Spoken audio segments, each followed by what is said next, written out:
I'm Brittany, this is Mo Run, and welcome to Gaywatch, where we watch and read gay things.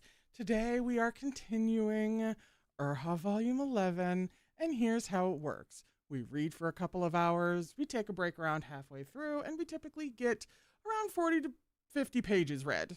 I have not read this series, and therefore will be reading and reacting and discussing and all kinds of things throughout.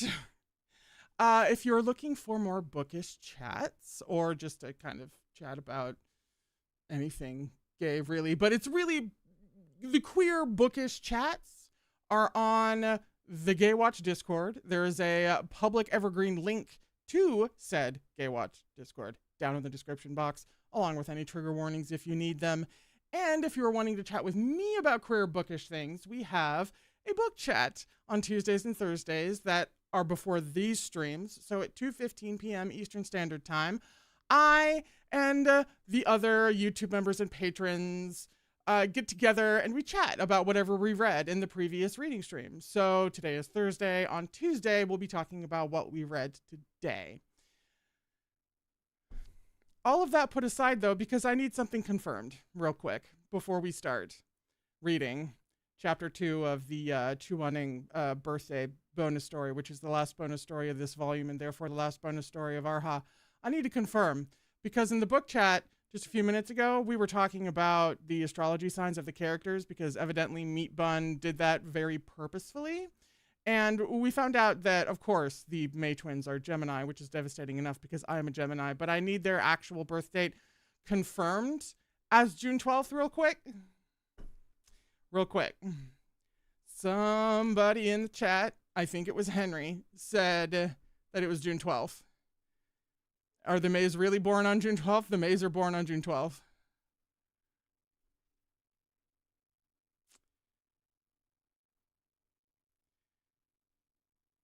That's my literal birthday.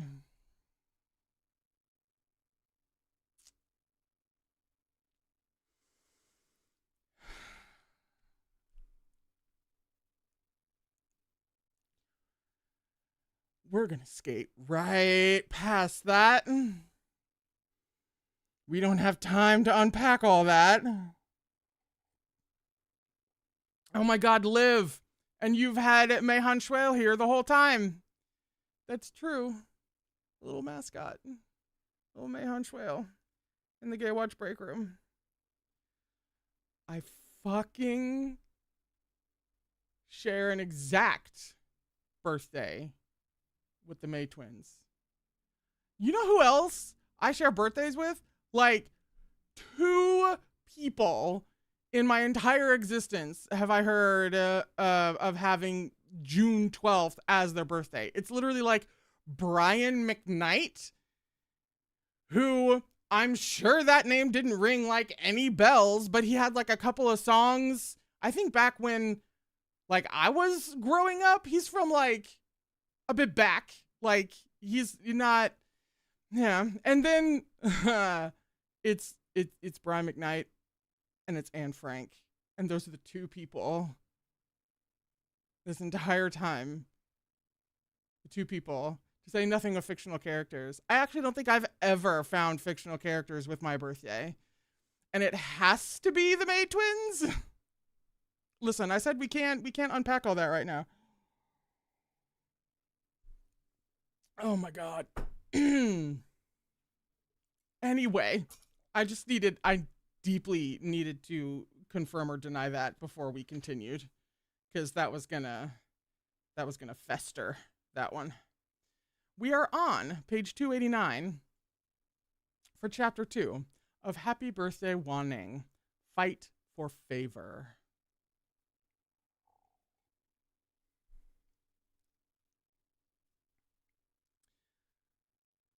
Mo Run slipped out of bed and pushed the door open with a muted creak.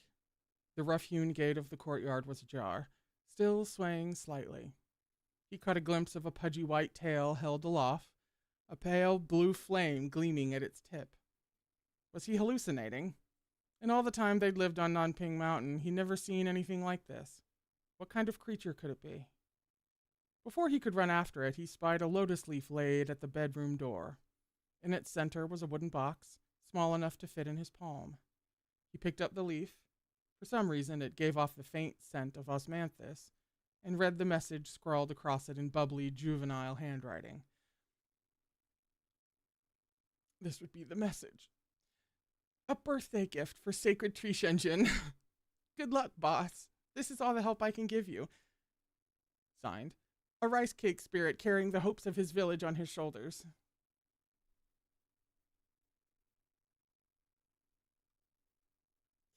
Mo-Run's eyes went wide, and he nearly fell over in shock.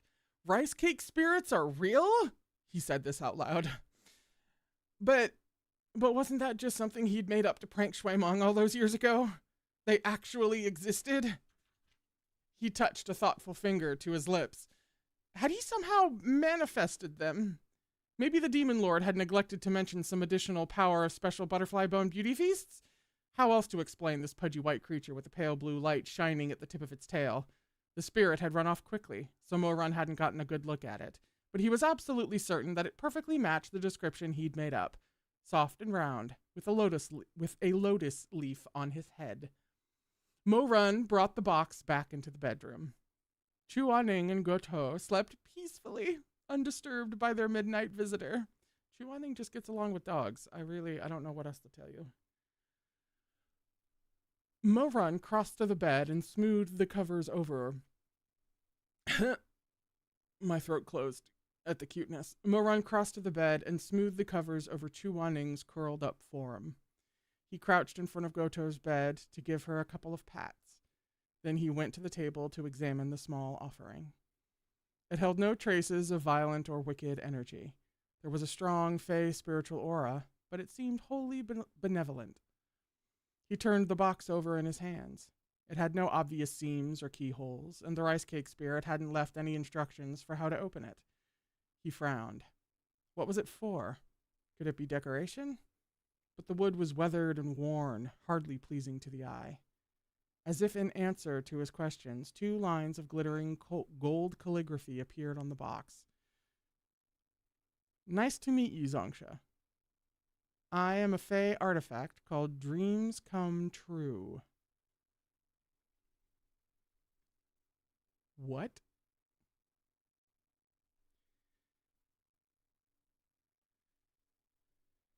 Mo-Run startled so forcefully he almost fell out of his chair. This box could read the desires in someone's heart.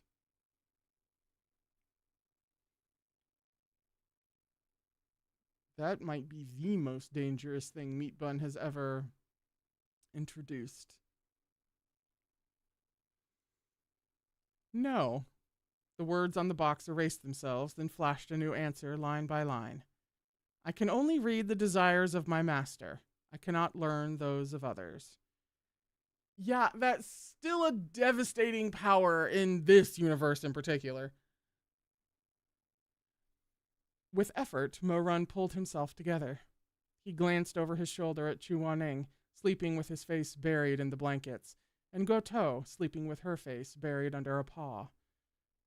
So does that mean I'm your master? Mo-Run whispered.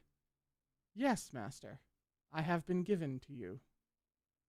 Mo-Run paused, still confused. But I thought you were that little spirit's gift for Shizun. First, you must make some alterations, said the box. We have sensed your fervent wish to prepare a birthday surprise for sacred Tishan Jun. We have also witnessed the many obstacles that have stood in your path. No need to worry any longer. Now that I am here, your dreams will surely come true. Mo-Run took a moment to digest this. Gradually, it dawned on him. His sincerity must have summoned the attention of the spirits on the mountain. They'd come to help him make his dreams into reality.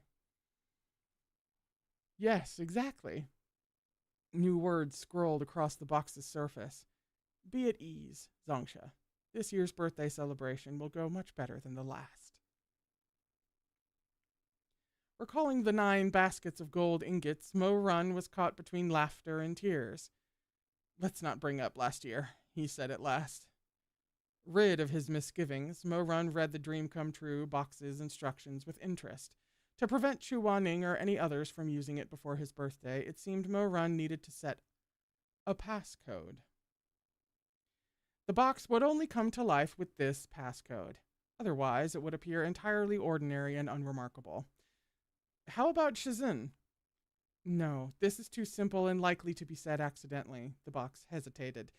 We recommend you choose a phrase containing several words.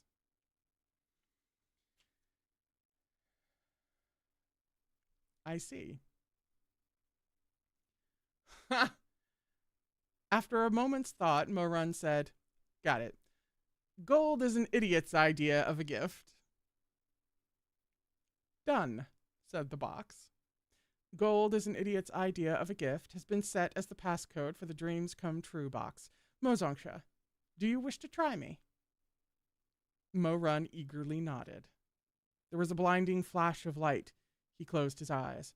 When he opened them again, he'd been transported to an entirely new world.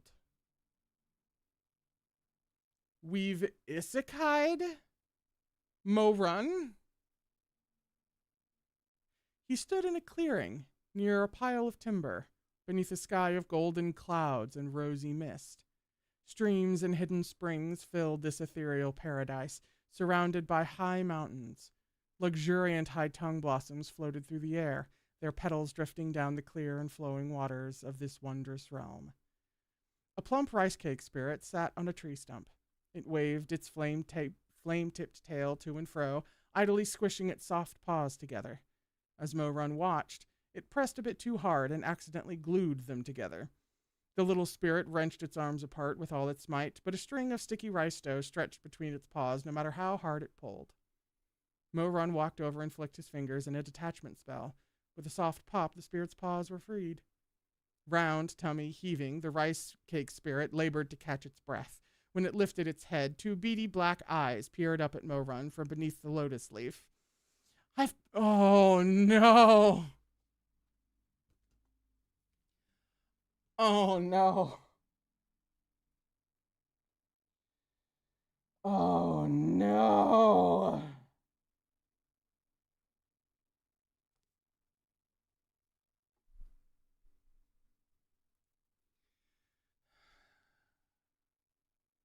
One more time.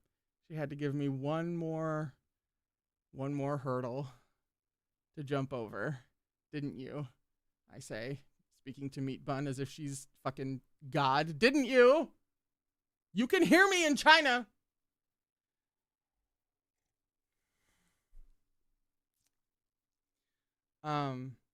Rice cake spirits apparently speak with a lisp. Yep. I'm supposed to do that coherently without breaking down into fits of laughter.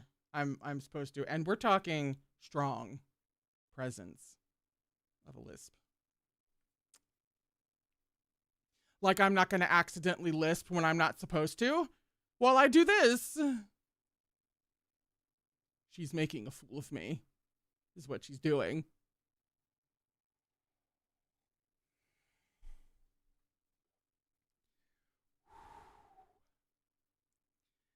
Plus, all I'm going to think about the whole time is fucking pain and panic from Hercules saying Jeepers Mister. It's gonna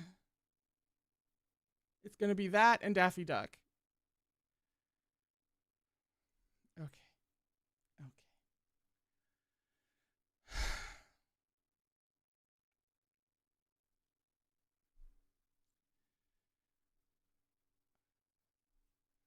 I've studied Shakespeare, you know.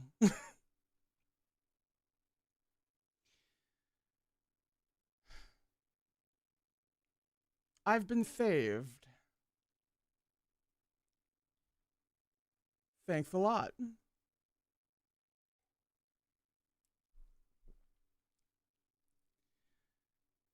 No problem. Are we inside the Dreams Come True box? Are you the... Morun had been about to say creature, but it seemed impolite. Caretaker? He asked with a smile of this box. I'm not the caretaker. The rice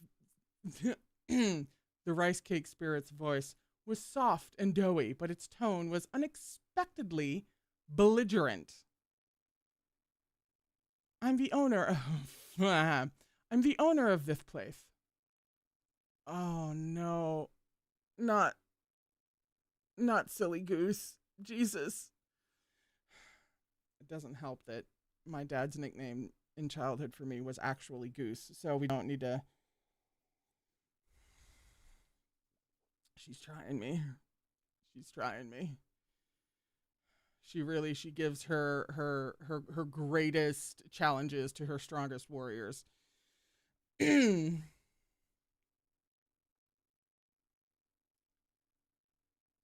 Goose. Thank you. Thank you so much. I'm a very serious person. Morun blinked in shock. Why are you calling me names? I'm I'm the most awesome rice cake in my whole village. I'll call you any names I want, and you can't stop me. He can't say stop again. I fear that is too precious for a feisty little rice cake spirit, and I'm already having a time getting through this, all right? I need him to not be that adorable. We gotta rein it in. Mo Run found himself at a loss. Evidently, this self-proclaimed awesome rice cake had both a cantankerous temper and a speech impediment. A far cry from the cute and shy little rice cake spirit who'd originally dropped off the box. This one must have been the village tyrant. No wonder its peers had banished it to a beat-up wooden box. Gao the Glutinous, Mo Run mentally dubbed it with amusement. Gao for cake. In a Nyangao rice cake. The rice cake tyrant glared up at Mo Run, hands on what were presumably its hips, as if daring Mo Run to strike it. The pose was surely meant to be intimidating, but as Mo Run took in the pudgy white creature with its stubby arms and legs, he couldn't help but burst out laughing. He patted the rice cake on the head. You're so cute! Gao the Glutinous straightened the lotus leaf Mo Run had patted askew. Don't laugh, it cried, furious. Pull yourself together. Oh, you smelly pig. No. No. It's like, it's not even like the way that a chihuahua tries to be badass. It's the way a puppy chihuahua tries to be badass that's what we're dealing with. What did you say? Sorry. The rest was lost in a fit of giggles. No more laughing. I'm warning you. Your fate is in my hands now. After a long and trying exchange, Gao the Glutinous and Mo Run arrived at a truce. Mo Run would stop laughing, and in exchange, the rice cake spirit would explain the workings of the box. Gao the Glutinous's village was full of rice cake spirits, each with their own distinct personality. But it hadn't been put into this box because of its overbearing manner, it insisted. It's because I'm the best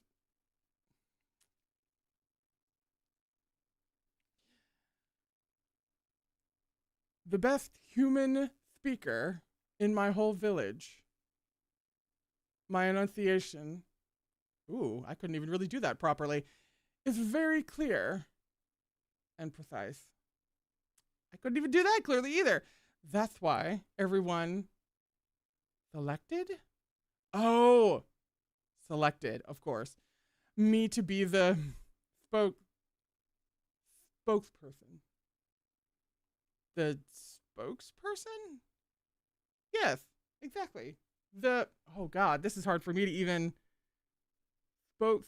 I understand why he had to take a couple of runs at it. Spokesperson?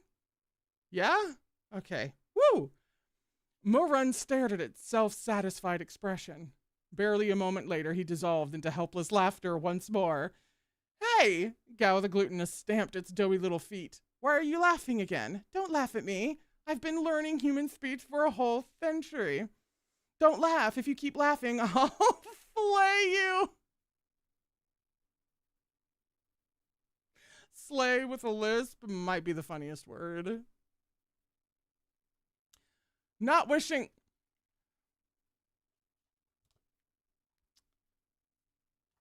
She's leaked it into the regular prose now. Not wishing to be flayed. Mo Run stifled his laughter, which required no less willpower than resisting Tianwen's interrogations. Okay, I'll stop. Could you please tell me how to use this dreams come true box? Gao the glutinous smacked its lips and crossed its arms, fixing its beady-eyed stare on Mo Run. Only after confirming that he truly wasn't laughing did the rice cake spirit begin. Jesus Christ. There's like 4 lines worth of dialogue here.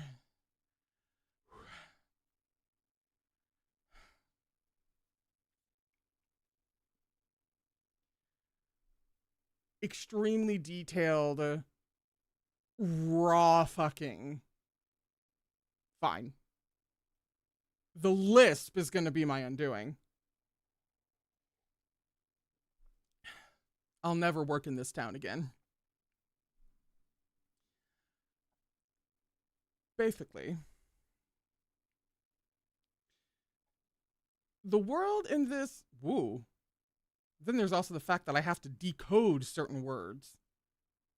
In this box. Yes. Sorry, there's like a C in there, and they really committed to the lisp spelling in beautiful ways. It's just hard to register when you're trying to say it out loud the first time. In this box isn't the same as the one outside. Well, that much we can glean.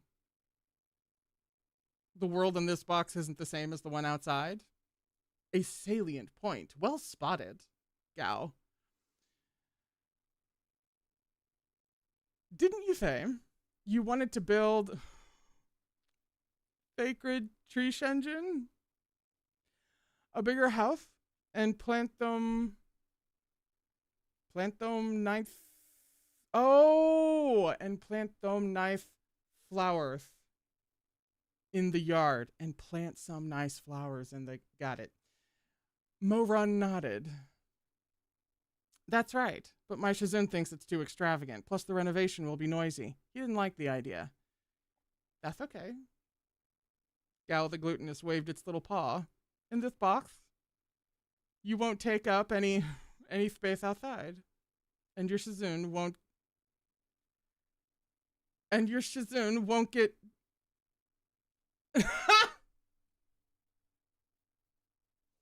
And your Shizun won't get dick up.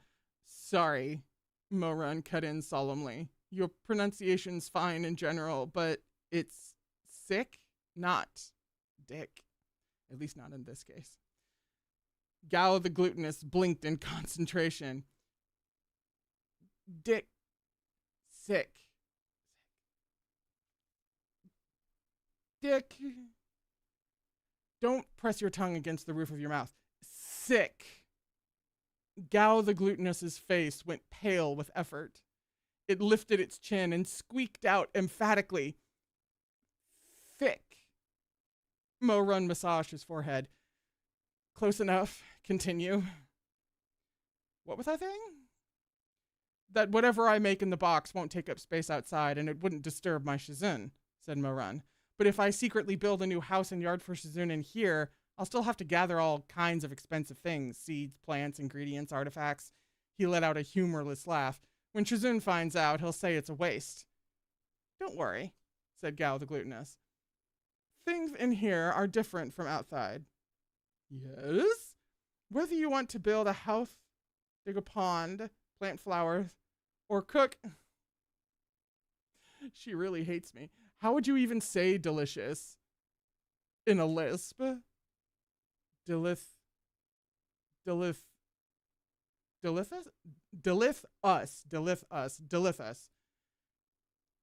Yes.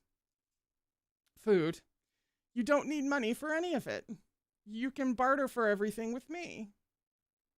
Barter? Mo Run's eyes widened. That's right. Gao the glutinous pointed at its belly. For the first time, Mo Run noticed an inconspicuous little pouch there, made of the same soft white dough as its body. Your human houses and plants are all so ugly. Sacred tree Shenzhen fucking sends me. I can't. Whew. If I start giggling, you don't understand. It's all over. So I really have to keep a lid on my shit at the moment. But Sacred Tree Shenzhen is so ethereal. See, ethereal comes right out of him because of course it does.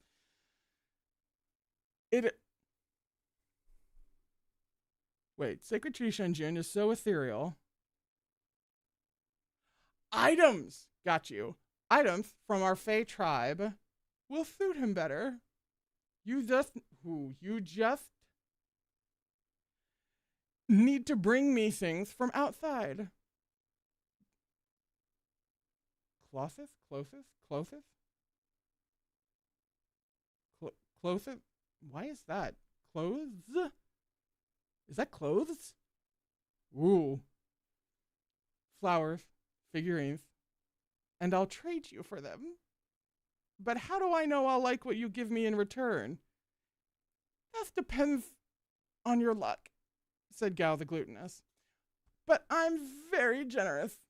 I promise I won't rip you off. If you don't believe me, give it a try right now. A fine idea. But Moran had entered the box wholly unprepared. He was wearing only a light inner shirt over his trousers and hadn't brought anything else with him. After thinking it over, he shrugged out of the shirt and handed it to the rice cake. This is all I have. What will you give me for it? Gao the Glutinous took the shirt, examining it carefully. This shirt hath a story. It's been through a lot.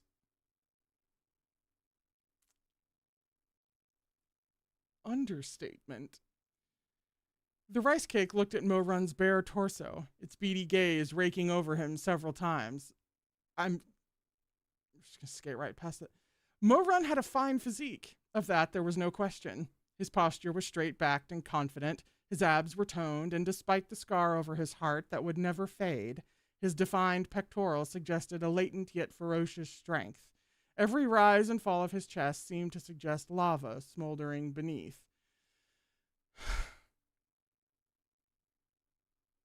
Nice body,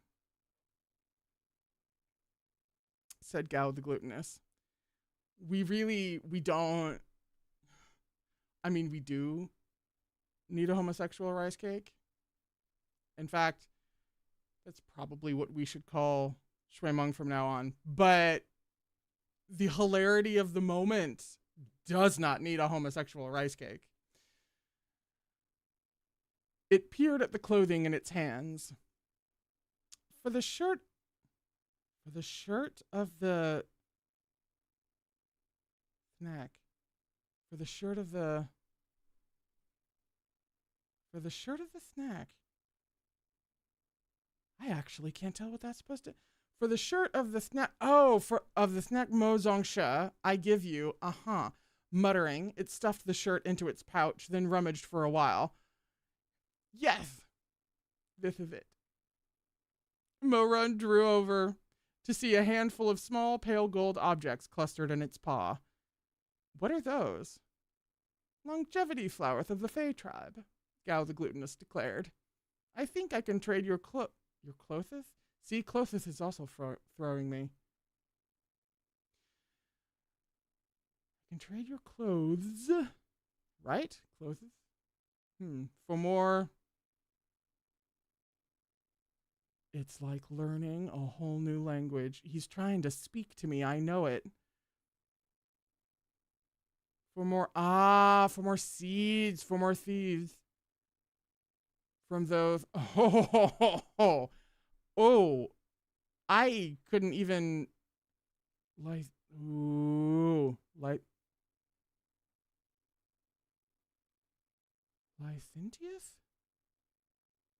Flower fairies. Is that supposed to be licentious? They put licentious in here? Licentious, to be pronounced with a lisp. Does Meat Bun have a P.O. box? I would like to to write a letter. Here, see for yourself. This time, Mo-Run paid no mind to any of Gao the Glutinous's mispronunciations. He peered intently at the seeds, then strode over to an empty patch of ground. Gao the Glutinous waddled after him. How do you plant them?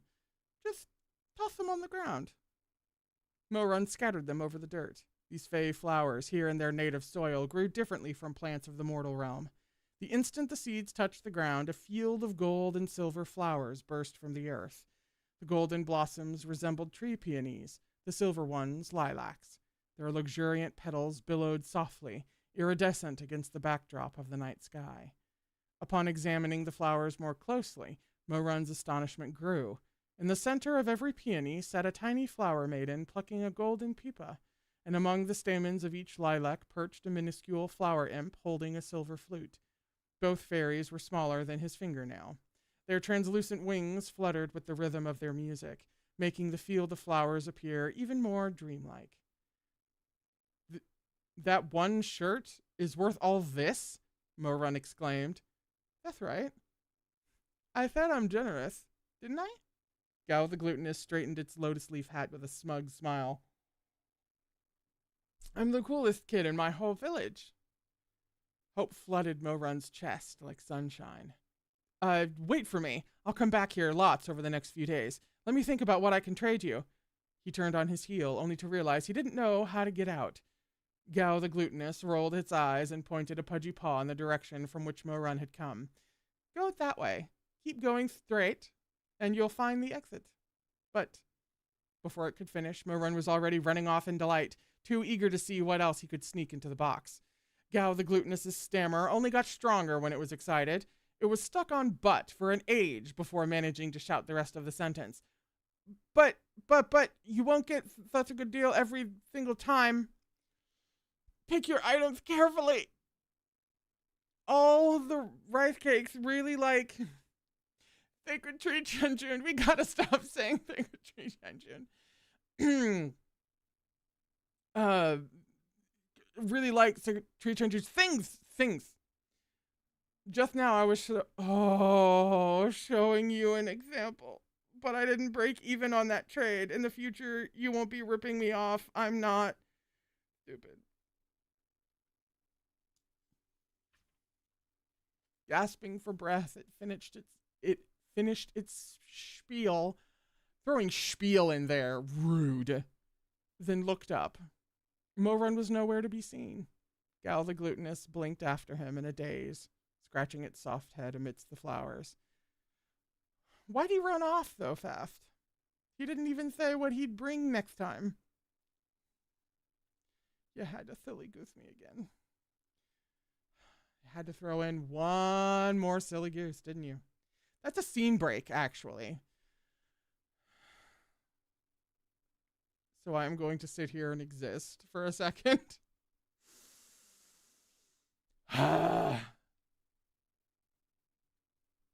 Liv took the word right out of my mouth. Mean bun.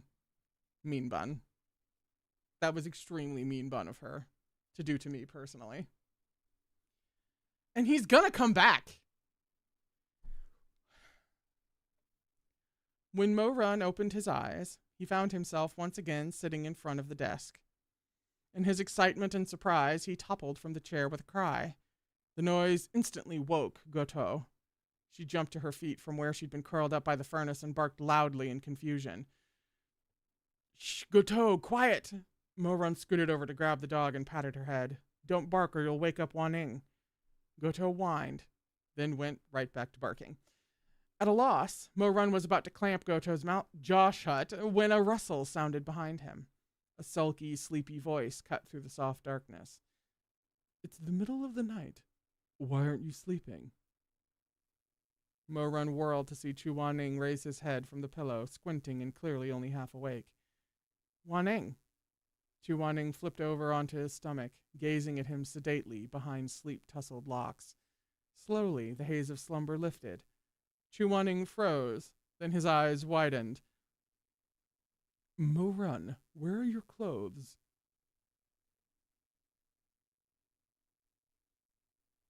be the end of the chapter.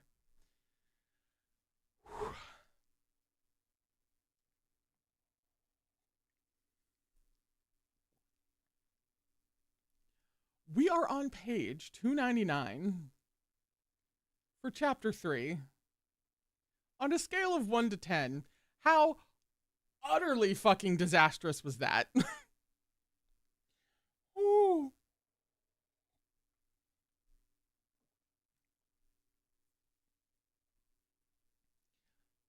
Huh? Mo-run jumped and looked down at himself. He touched his naked torso, but had no idea what to say. Chuaning's eyes slowly narrowed at his sheepish gesture. A likely explanation took shape in his mind. Wasn't I just saying we have to set a good example for Goto? She's still a puppy. What if she cultivates into a fae? He can't be so wholesome!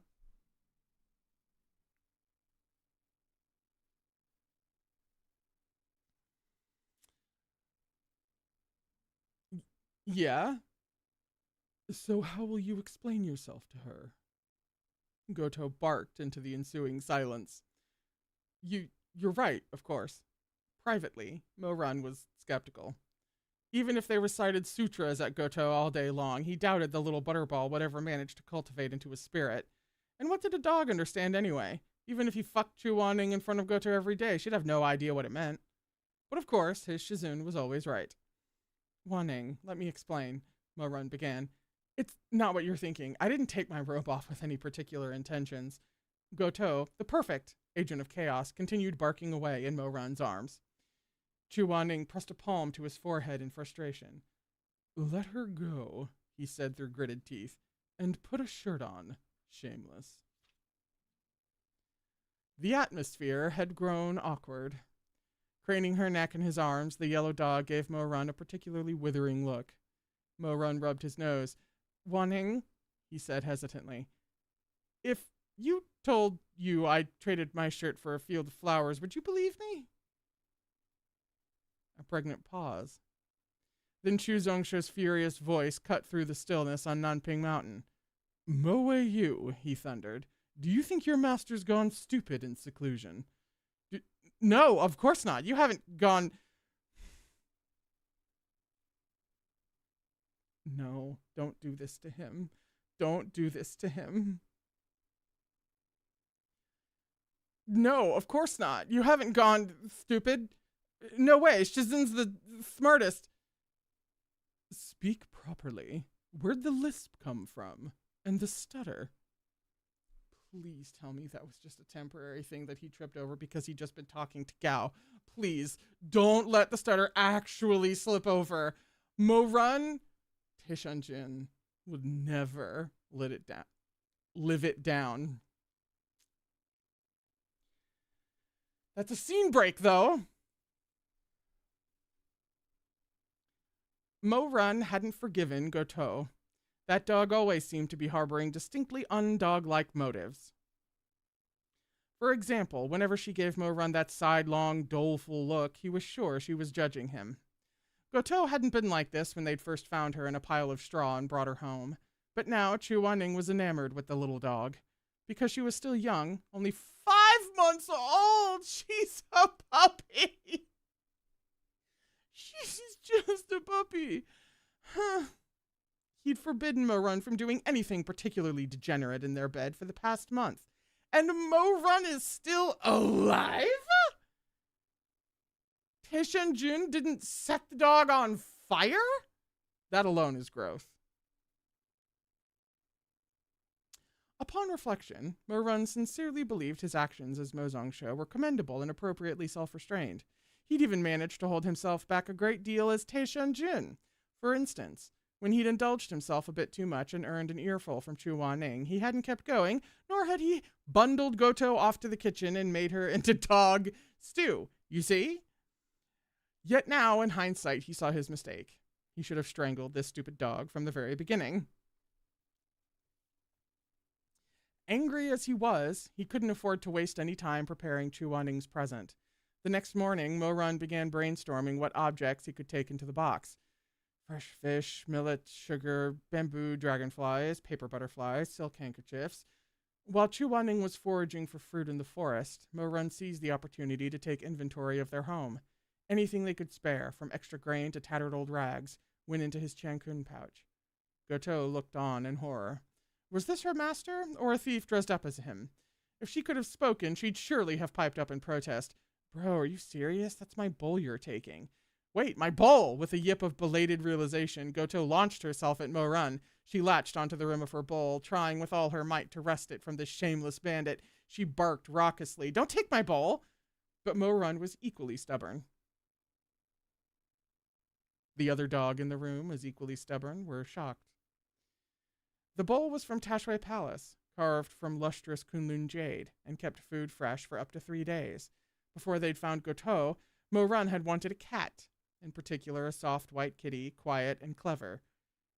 Yeah, but you already have one of those. Cats didn't need to eat much. When he and Chu Wanning were traveling, they might not come home for 2 or 3 days. He'd asked Mei Hanshui for the bowl to keep the cat's food fresh. This bowl is from Mei Hanshui?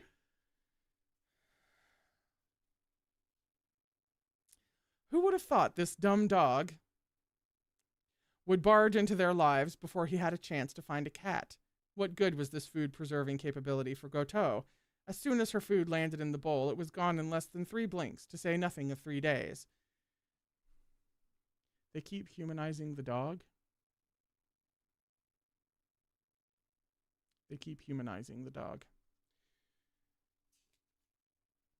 Let go! I bought this bowl in the first place. No! No! There's art. Hold on a second.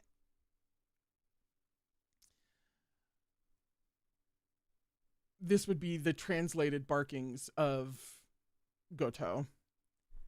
But you gave it to me. I was letting you borrow it. Your time's up. I'm taking it back. Bullshit. Let go. No way. I said let go. Fuck off. They're humanizing the dog. I'm just saying. We've seen humans change into animals. This is not a huge leap in logic. As man and dog squabbled, the door to the yard creaked open. Oh my God, he is in the pit. Chu Wanning stood with a basket of fresh fruit, hands still raised to push open the door. Glancing downward, he took in the sight of Mo Zongshe on all fours, wrestling over a dog bowl with Goto. Chu Wanning stared in silence, then set the basket down on the stone table in the yard. He picked up an orange, paused, then took a couple more. He turned to Mo Run. Don't move. I'll wash these for you. He strode into the kitchen. Mo Run heard him sigh and mutter to himself, maybe the congee I made this morning was inedible. Why, he's fighting Goto for her food. Mo Run blanched. Shizun, wait, it's not like that. Seizing Mo Run's moment of distraction, Goto whined and clamped down on his hand. Mo Run squawked in pain and dropped the bowl. The little yellow dog grabbed her prize and sprinted through the open door, vanishing beyond the courtyard.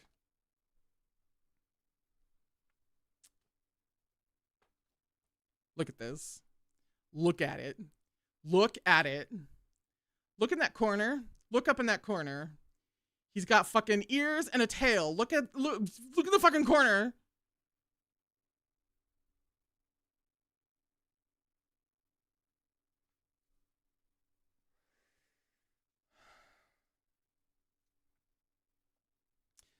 The morning passed into chaos.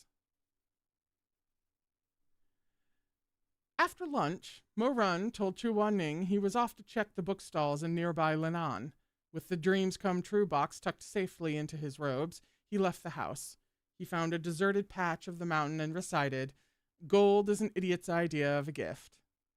Once more, he found himself in the realm within the box.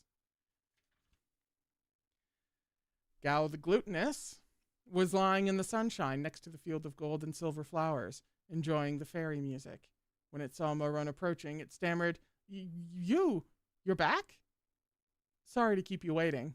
The rice cake spirit airily waved a hand, eyes darting toward Morun's Cancun pouch. What kinds of things did you bring? Morun pressed all the odds and ends he'd collected over the course of the day into its paws. The rice cake spirit opened the pouch, rummaged through its contents, then heaved a sigh. What's wrong? Morun asked, chest tightening. Young man, you are so poor.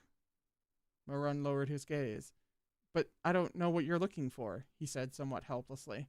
I've got more valuable things too, but we use them every day. If you don't think these are good enough, then forget it. I know you guys are the do-gooder type. Gao the glutinous broke in. Let's first see what we have here.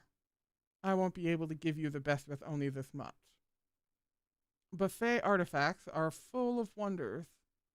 With just a little imagination and hard work, even the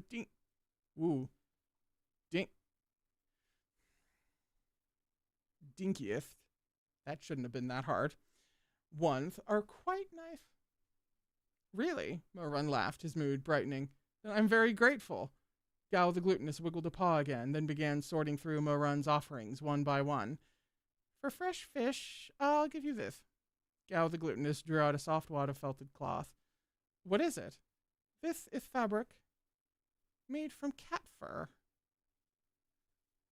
Morun's eyes widened as he took the cloth. You can make fabric out of cat fur? From the nine-tailed fey cat, Gao the glutinous explained. It drew something else from its pouch. I'll give you this for the bamboo dragonfly. Morun peered down at what appeared to be a pile of ordinary wooden sticks. And these are... Stick one in the ground and blow on it, and it'll become quality timber. Not the best, but pretty good. Gao the glutinous continued his catalog, bestowing on Morun a strange assortment of additional items. Among them were a humongous clamshell, bigger than Morun was tall, a bell from which snow would fall when the wind blew, a flock of swallows that excelled at building nests, a stack of bluestone bricks that would arrange themselves into a paved path, a flame that understood spoken commands, so on and so forth. I mean, I would like a flame that understands spoken commands. I've seen Howl's Moving Castle. The most valuable item Morun had smuggled in turned out to be a lump of charcoal Chuaning had made while cooking. Gao the glutinous was so enamored of it that the little spirit refused to let it go, explaining that this was its favorite food in the world. Morun was simultaneously surprised and tickled. If only Wanning cooked every day, he thought to himself, I would bring you more charcoal than you could eat in a lifetime. That's so wholesome of him. What happens when he goes Tishan Jun?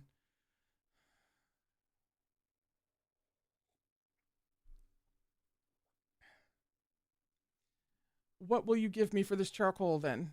Morun asked. Wait and see. Gao the glutinous mumbled between crunching down on its mouthful of charcoal.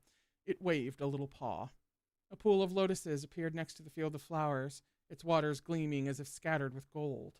Resplendent snow lotuses bloomed across its entire surface.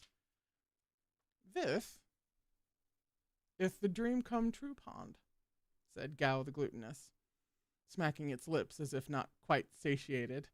If you want to eat a certain kind of fish, go to the bank and say the name twice, and it'll appear for you, wrapped in a lotus leaf. Or you can ask for fresh lotus root and tender water caltrop too. You'll be all set. That's what that was, for your birthday dinner. Isn't it great? Morun gaped at the pond for a moment, then turned back to Gao the glutinous with newfound resolve.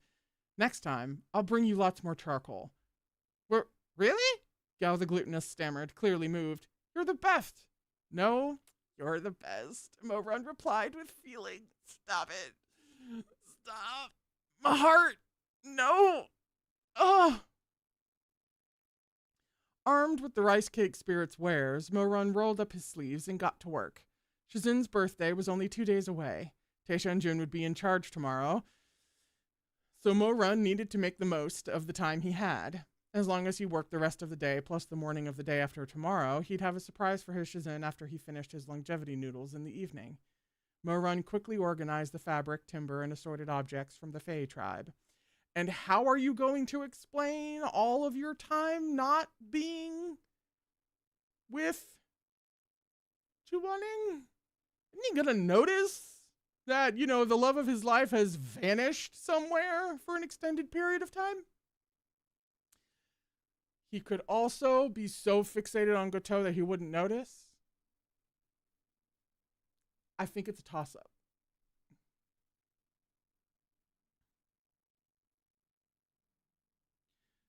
He'd decided he was going to make an otherworldly pastoral wonderland for his Shizun. It wouldn't cost any money, nor would it disturb their neighbors. He expertly erected the beams and rafters, feeling quite pleased with himself. When there's a will, there's a way. Shizun will definitely have a much happier birthday this year. But poor Mozongsha was far too naive. Perhaps he had no desire to feud with himself, but the same could not be said of his alter ego. Tishan Jun wouldn't hesitate to fight his other self to the death. How could he simply step aside and let Mozongsha come out on top? A struggle for dominance. In fact, ever since they'd retired to Nanping Mountain, Tishan Jun had been pitting himself against Mozongsha in every possible way. Both Tishan Jun and Mozongsha had incomplete memories from the other's time in control. This turned out to be more problematic than if they'd remembered everything or nothing at all. It was like squinting at a room through a gauze curtain, fervently wishing to be allowed in. For instance, Tishan Jun often stared at Chu Wanning as he made kanji. On one particular occasion, he'd spoken up with, "This venerable one recalls you didn't make kanji yesterday." "Correct," Chu Wanning replied impassively. "So, this venerable one can't remember what it was you cooked yesterday." "I didn't make anything from scratch. I just heated up some steamed buns I got from the foot of the mountain." Tishan Jun was deeply displeased. "This venerable one wants to eat steamed buns too," he snapped, dark eyes flashing purple. "Didn't you say this morning that you wanted kanji?" "This venerable one just decided I want steamed buns. You can't buy them for him and not this venerable one." Chu Wanning stared at him, exasperated. "Forget kanji or steamed buns. What you need is help."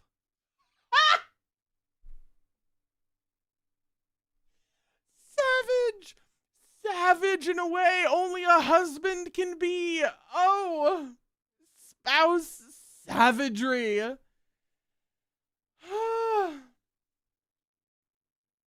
Steamed buns. "There's only kanji. This venerable one demands both kanji and steamed buns." Chu Wanning refused to entertain such childish demands. "Eat it or don't, just as you please." Tishan Jun was mad enough to pass out. He grabbed Chu Wanning's wrist and yanked him close. Caging Chu Wanning between himself and the stove, he leered through lowered lashes. "What's with the attitude? Why does he get big, fluffy steamed buns while this venerable one only gets some watery gruel? Tell me the truth. Do you think he's better than this venerable one?" "I just think your head was screwed on better yesterday."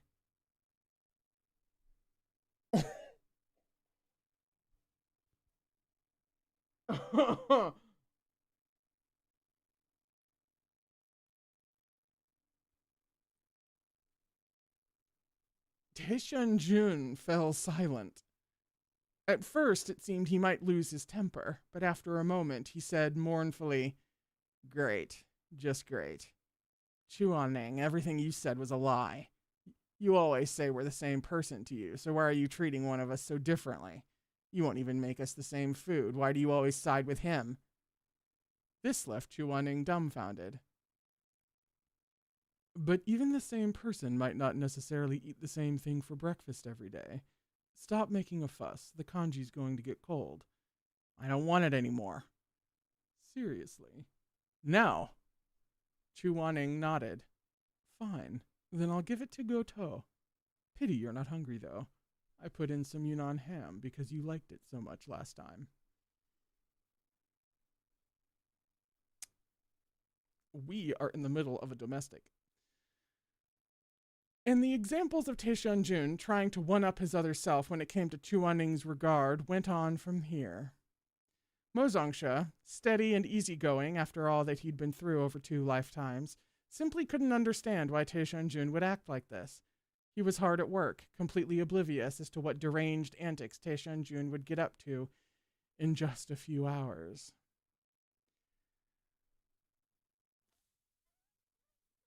It's a little that's the end of the chapter. It's a little past 4. So we're going to go ahead and take a break. When we come back, we'll be on page 309 for chapter 4. And we're certainly getting a glimpse into the home life. A unique home life, but a home life. Oh no.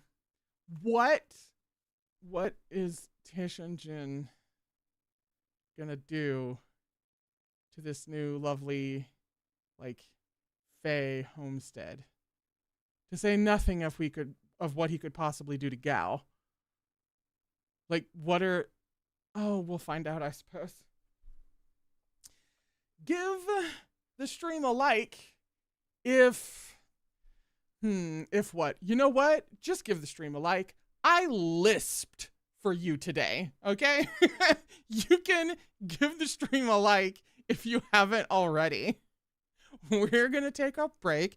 Please enjoy the Gaywatch break room. And when we come back, we'll get into the next chapter that I'm sure will have more lisping in one form or another. I'll see you in a few minutes.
And we're back. We are continuing with Erha Volume 11. We are on page 309 for Chapter 4 of Happy Birthday Wanning, Fight for Favor. We are presumably about to find out exactly what happens when Tishan Jun is unleashed on this situation.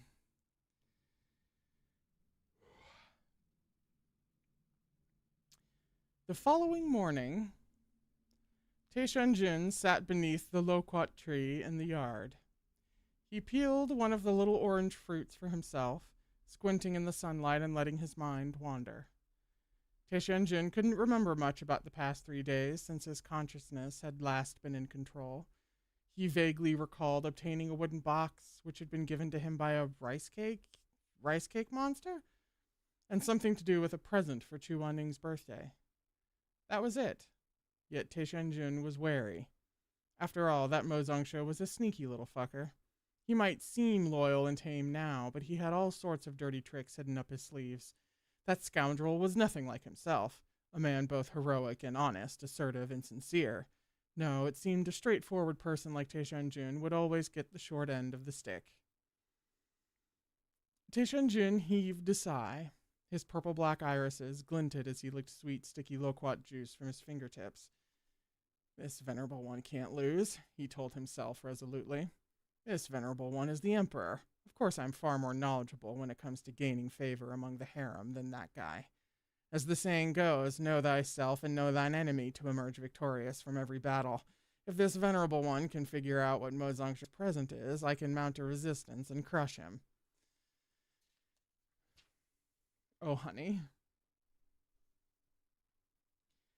Resolving to discover the nature of Mo Zongxia's present was one thing. Actually uncovering this knowledge was another matter entirely. He suffered no illusions that Mo Zongxia might relent and have a heart-to-heart with him.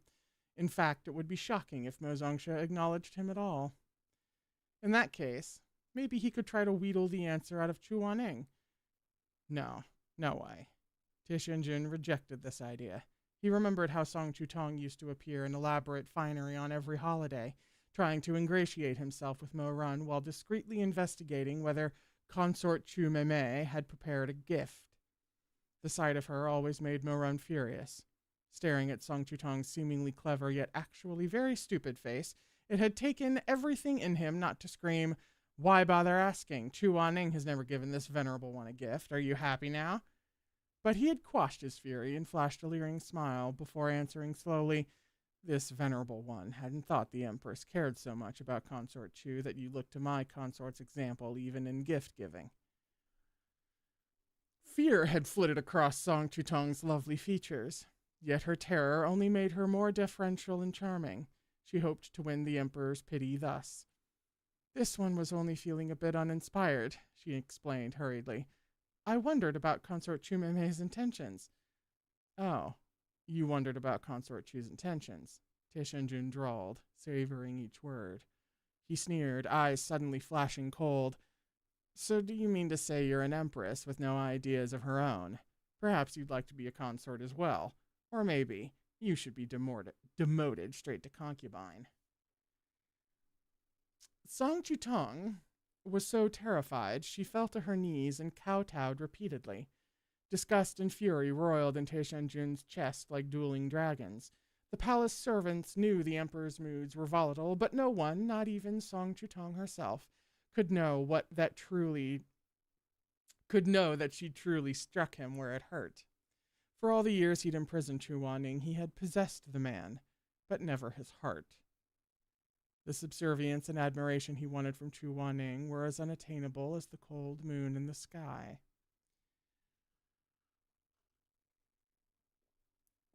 We're bringing up old shit. In all these years, he'd never received a single gift from Chu Wanning on any occasion. Even as snow blanketed the world on the last night of the year, a Happy New Year from Chu Wanning's lips was no more than a desperate dream. Song Chutong had injured his pride and provoked his anger. She had mocked him for having nothing, for being alone, for appearing self-satisfied while in truth being a bitter, dispossessed wretch. She actually dared. She dared! Emperor Tishan Jun's face had been ashen with fury, while Song Chutong's was white with fear of him. As he couldn't voice his true feelings, she had no idea where she'd erred. Back then, neither the emperor nor his empress had realized her attempts to gain favor had been doomed from the start. No, Tishan Jun couldn't ask Chu Wanning.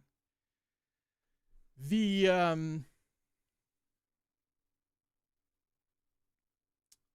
a little bit of two minds in that old Tishan Jun thought pattern. Irony intended. Because he's like, Chu Wanning doesn't get me any gifts. He doesn't wish me Happy New Year. He doesn't do all these things. And it's like, and obviously it's the flower of it all, but it's like, babe, how are you treating him? Exactly. See, this is why he needed to sit down with that inadvertent therapy session with Shuaimang. This is exactly why. After reliving this memory, Tishan Jun's convictions solidified. The act of fighting for favor must appear effortless and nonchalant. As with any battle plan, revealing oneself too early was the path to certain death. Asking outright was the worst option.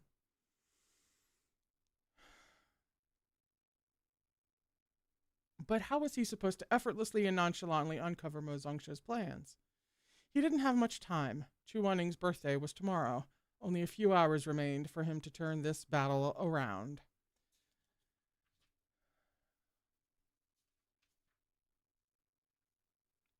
As Tishan Jun ruminated, Goto ran out in front of him, chasing a colorful butterfly. Perhaps sensing his gaze on her, the dog stopped in her tracks, turning that sidelong stare on the contemplative former emperor. Her eyes seemed to gleam with wisdom and concern. I'm starting to feel crazy again. I'm starting to feel a little nuts. Because I don't have reason to suspect, but I do! Damn it!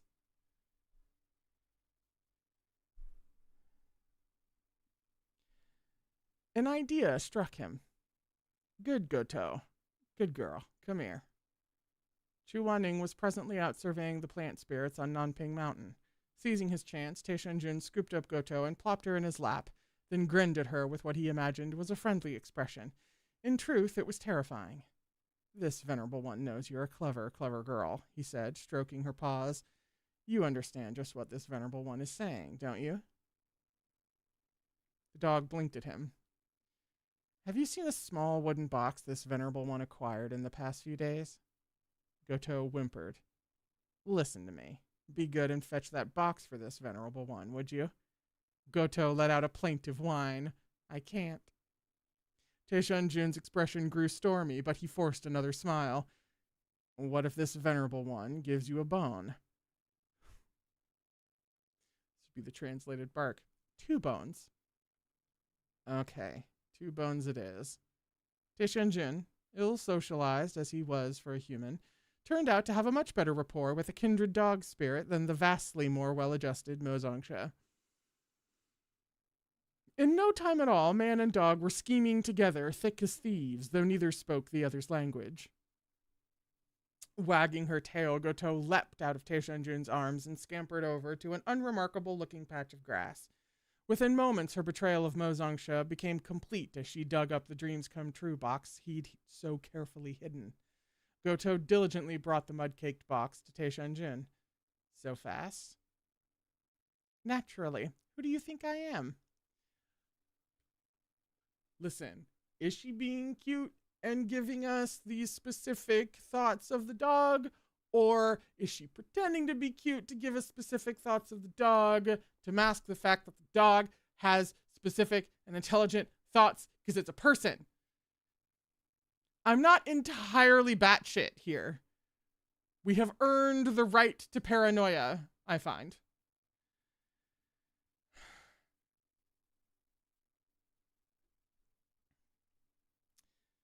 Delighted, Tishan Jun patted Goto's warm head. My loyal subject is such a good dog. This venerable one will reward you with... Before he could name a suitable reward, familiar footsteps came from outside the yard. Tishan Jun paled. He grabbed the dreams come true box and swiftly tucked it into his robes, then turned, feigning calm. My dear consort is home. Also feigning calm, Goto wagged her tail and ran up to Chu Wanning, tongue lolling. Chu Wanning, back from his patrols, glanced between man and dog. For some reason, a faintly conspiratorial air seemed to hang about them. What are you two up to? Tishan Jun immediately changed the subject. How is this venerable one's harem? Your Chao Shui, and Xiao Hong are dead, said Chu Wanning. What? Tishan Jun cried. There was a storm last night. All the mottled bamboo and red high-tongue trees you planted on the southern slope were blown over. I told you not to plant them on such a steep incline, but you didn't listen. Now you've learned your lesson. Tishan Jun was devastated. When they'd first come to Nanping Mountain, he'd dragged Chu Wanning over to sow the seeds together, brimming with anticipation. He'd teased Chu Wanning by calling those plants his harem. No!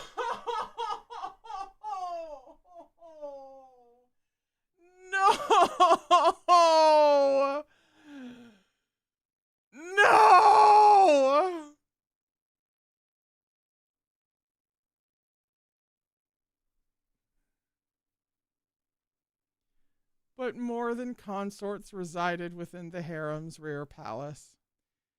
In his heart, he had come to regard these trees he and Chuaning had planted together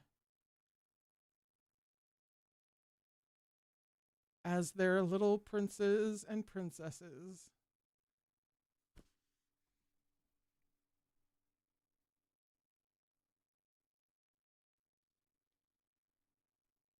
Now their children had died before their time. How could he accept such news? No, this venerable one must see them. I can't handle this. I can't handle desperate for children Tishan Jun. Who? How?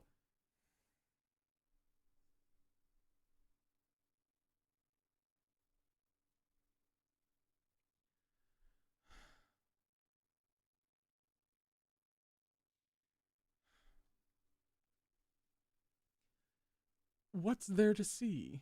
Realizing Tishan Jun had taken his teasing at face value, Chuaning took his arm and explained with a touch of exasperation, I already cast a spell to heal all the broken plants. They're healed. Yes, all of them. Like your husband was going to let your flower children die? Of course not.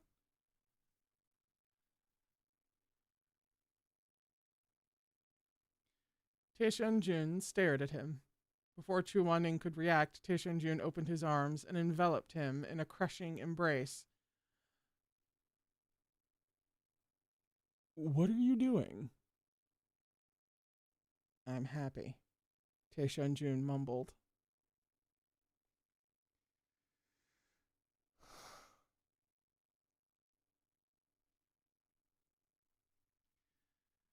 This was Chuaning's heart.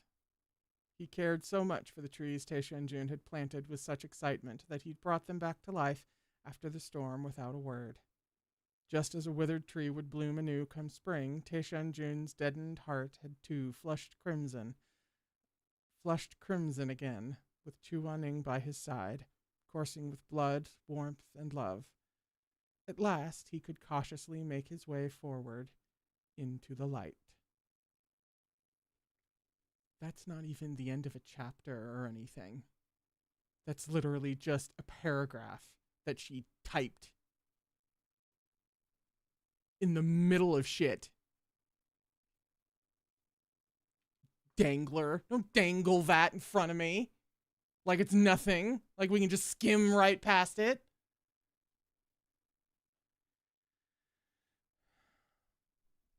And in order to make that light shine a little more upon himself and a little less upon Mo Zongxue, Tishan Jun renewed his resolve to break into Mo Zongxue's gift. His mind was no good. Unlike the clear-headed Mo Zongxue, he refused to acknowledge that they were one and the same, not on pain of death.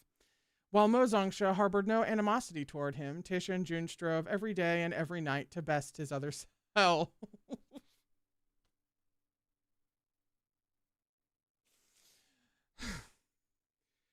This is, I listen, I can't help but think of the song Actually Romantic by Taylor Swift, and that's hilarious for reasons that you will soon discover once you hear the song Actually Romantic by Taylor Swift. Tishan Jun insisted he would make dinner because he was in such a good mood. Under this pretext, he locked himself in the kitchen and began studying the Dreams Come True box in earnest. All his instincts honed as emperor of the mortal realm told him that if he could open this box, Mo Zongxue's secrets would be spilled right before his eyes. Yet the surface of this box was perfectly seamless and smooth. How was he supposed to get to open it? Box, open. Nope. You know you want to open. The box, apparently, did not. Don't you want to take a look at this venerable one's handsome face? The box remained motionless. Nothing Tishan Jun tried seemed to have any effect. Growing increasingly frantic, he resorted to violence. He gathered a beam of red light in his palm and struck downward. There was a loud crack as the wooden stool beneath the box split in two. The box itself remained unscathed. This venerable one will not be foiled so easily, Tishan Jun muttered in fury. He drew his dagger and began stabbing the box. Oh, it's been funny up until now. It's been funny the whole time. The image of Tishan Jun stabbing at the box. Is there fan art of that? I need visual representation, please. That's too funny.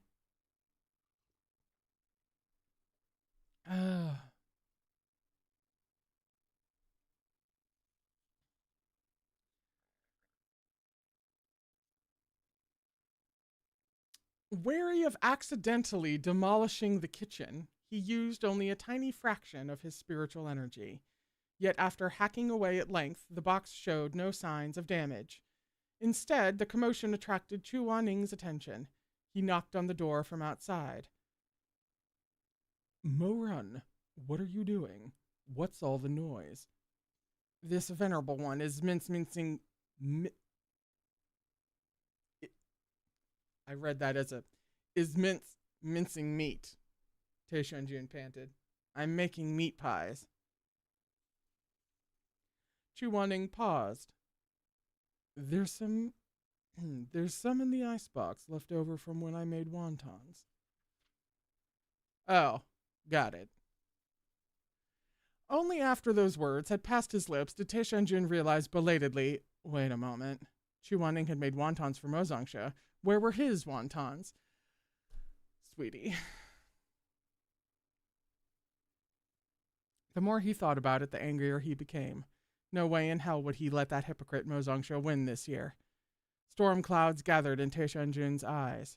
He stared at the box, slender fingers tracing its rough grain.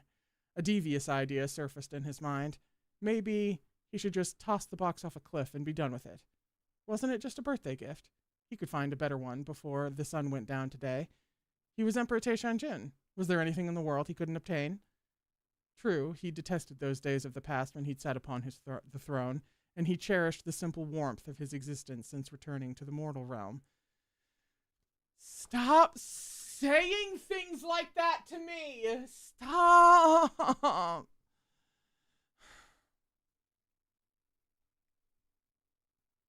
Whenever he had the chance, he went down the mountain to soak in the bustle and vitality of everyday life.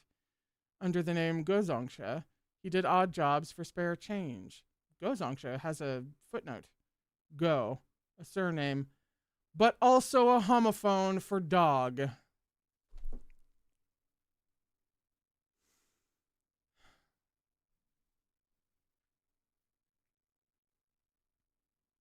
Those paltry sums seemed much more precious and meaningful than any of the rare treasures his cowering subject used to bring him in that frigid, lonely place.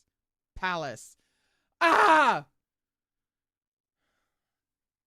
But no matter how wonderful he found such mundanity, he refused to let his fondness show. Tishan Jun had his pride, and never more so when it came to drawing a line between himself and the indigent Mo Zongsha. No matter how he adored a rustic dish of cabbage and tofu, he grumblingly insisted his favorite dishes were the elaborate delicacies of an imperial feast. There's an essay in here somewhere about Tishan Jun and toxic masculinity.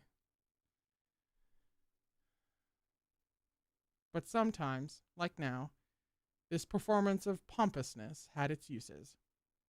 Tishan Jun was absolutely certain that, as long as he was willing to run the risk of Chu Waning thrashing him to death, he could find a luxurious, impressive, unique, and profound gift if he scoured the Jianghu for treasures.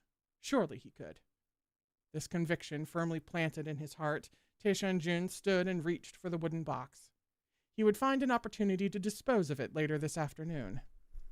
But as he lingered on the thought, his reawakened conscience twinged. This would be thoughts in his head. If this venerable one really goes through with it, Chu Wanning will receive one fewer gift. What if this venerable one can't find anything better? What if Chu Wanning really likes this box? If this venerable one destroys it, then wouldn't he be upset with this venerable one? Pampering him should be this venerable one's first priority these days. So what should I do if he's hurt by it? How would I make him feel better?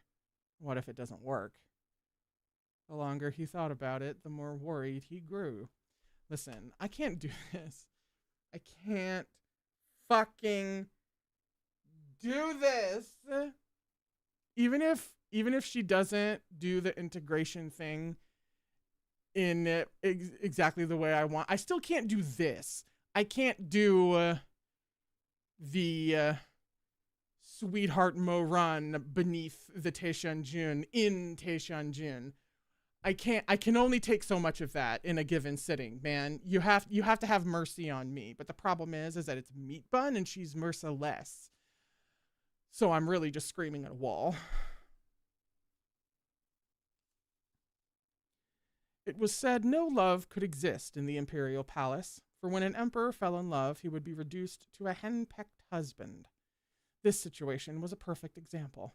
As soon as Tishan Jun started wondering if Chu Wanning might be displeased, he could no longer harden his heart. Tishan Jun inwardly heaved a sigh. Pathetic. At that moment, a pudgy white blur flitted by the window. Tishan Jun leapt to his feet, immediately on guard. Whatever the thing was, it was moving fast. Only a white tail with a blue flame at its tip was visible as it disappeared into the grass. Listen, I terribly want Tishan Jun speaking to Gao. But since I'm the one who has to render that, I just don't know anymore. Wait, is that the right spot? It is. He poked his head out and looked around. A rolled up lotus leaf was stuffed between the slats of the window. The rice cake monster. His other self's memories of the creature flashed through his mind. Tishan Jun drew out the lotus leaf and smoothed it in the sunshine spilling through the window. Delighted, he began to read, only for his delight to flash over into rage. Mo Au, you've got some nerve, he shouted.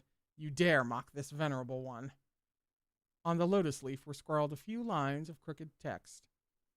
Hello, your majesty. I am a rice cake spirit here to serve the Moocher Emperor. Oh, God, no! I snuck out of my village to bring this message to your majesty. This is the Dreams Come True box. Within it is a magical wonderland. The incantation Mozongsha set to open it is, gold is an idiot's idea of a gift. This is all the help I can give you. Good luck. You can do it. What is happening? Tishan Jun didn't know what Moocher meant. Maybe these spirits hadn't learned human language properly. This must be some kind of fey slang. But he was quick-witted enough to glean that it was surely a compliment. That rice cake was so kind. After this birthday business was over, he would have to reward it with a high-ranking office on Nanping Mountain. He hesitated a moment, looking at the box. Pushing down his indignation, he recited through gritted teeth, gold is an idiot's idea of a gift. With a flash of gold light, Tishan Jun vanished from the box. He, too, had entered the Dreams Come True box. That's the end of the chapter. I'm somewhat certain that we are indeed reading chapter 5. In fact, I'd be shocked if we weren't. But just double checking, can somebody confirm for me, because my computer's doing a lot at the moment, trying to keep, I think, 3 resource intensive programs running at the same time. 5 and 6. Thank you, Henry. We are on page 319 for chapter 5. Why? Mo Run has been betrayed by these little spirits. So, like, what? I said it before, but what is happening?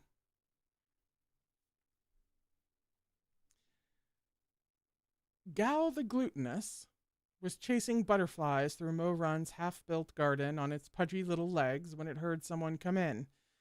Hey, it said, turning around. Back there, Thun? Tishan Jun stared at it for only a moment before turning his penetrating gaze on his surroundings.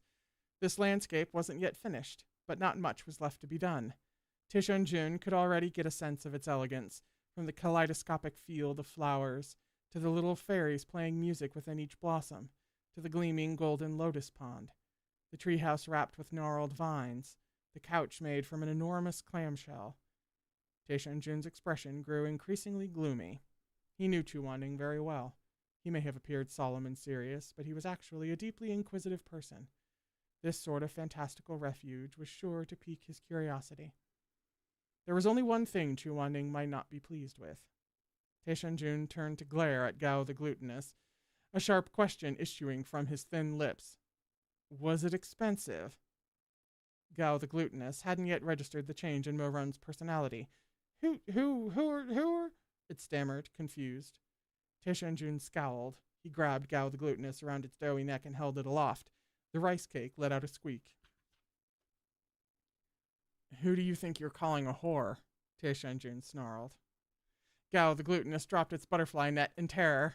Its eyes rolled frantically in Tishan Jun's grip, pudgy legs quivering as it finally managed to eject the rest of the sentence.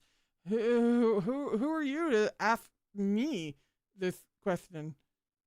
Tishan Jun stared, speechless.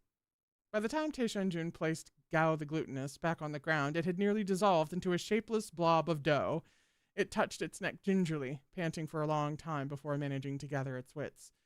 It was common knowledge in the rice cake village that Morun's personality changed every fourth day. Gao the Glutinous had been exiled for so long that he hadn't immediately recalled this fact. This ill-tempered, belligerent man before him, then, was not the kind and gentle Mozongsha from a few days ago, but rather... Oh! Gao the Glutinous yelped, clambering to his feet. Help! Save me! He's here with Bugwei! The spirit was so scared its stutter disappeared. Gao the Glutinous screwed its eyes shut and sprinted as fast as its tiny legs could carry it. When it dared to crack an eye open, it was shocked to discover it hadn't moved an inch. Tishan Jun had conjured a cage made of spiritual energy, containing a spinning wheel, upon which Gao the Glutinous had run like a hamster, going nowhere. Speaking of art! The rice cake swallowed fearfully and raised its head. Your mama... Are you seriously making a your mama joke right now? Tishan Jun thundered. Do you want to die? Your majesty. Sincere regards. Okay, I didn't get in there real quick. Sincere, thank you.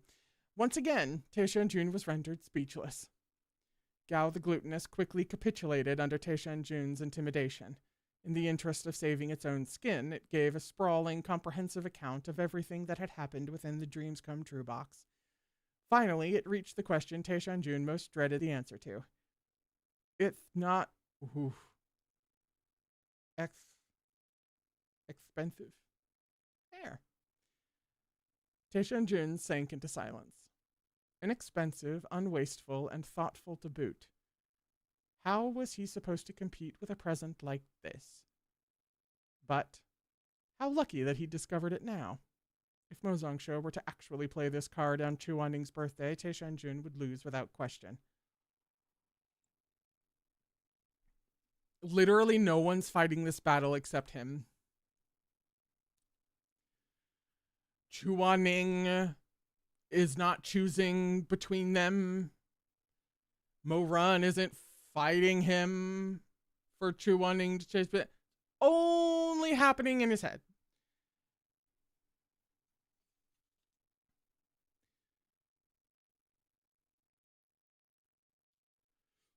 He had to take advantage of the time that remained and burn all this to the ground, he thought fervently. A dark shadow flitted across his handsome features.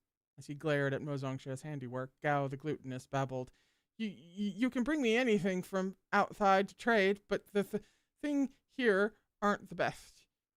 None of the objects you brought for the past couple of days were very valuable. But this field of flowers looks very valuable, said Tishan Jun. That was a gift. Tishan Jun pointed at the pond. This thing doesn't look cheap either. That's what you got for the very best item. At this, Tishan Jun's ears pricked up. The very best, you say? Yes? And what was that? Whenever he can afford to give, this venerable one can too. Spit it out. Charcoal, made by Tishan Jun, Gao the glutinous declared, eyes sparkling. Tishan Jun blinked.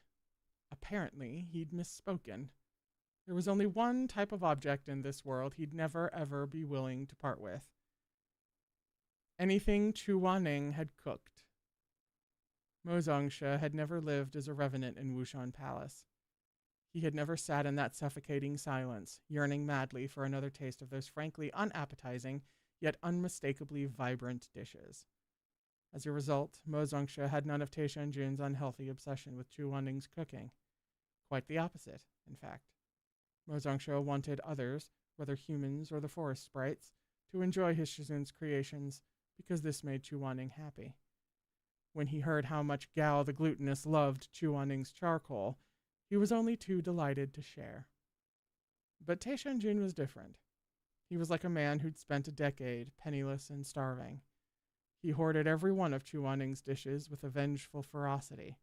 It didn't matter how bad it tasted. He'd scarf it all down until his stomach ached, refusing to spare a morsel for anyone else. The most extreme example had been when Chu Wanning, on a particularly slow day, once made 5 steamers of wontons. He'd intended to store the extras and eat them gradually. The batch ought to have lasted them half a month. Tishan Jun, knowing his other personality would take over the next day, had sprung into action. To ensure Mo Zongsha wouldn't share a single bit of this bounty, he devoured every last wonton before midnight. Mo Zongsha had spent the next 3 days in bed with a stomachache. Now, hearing Gao the glutinous express its love for this charcoal, Tishan Jun snapped, "Don't even think about it. Only this venerable one is allowed to eat Chu Wanning's charcoal."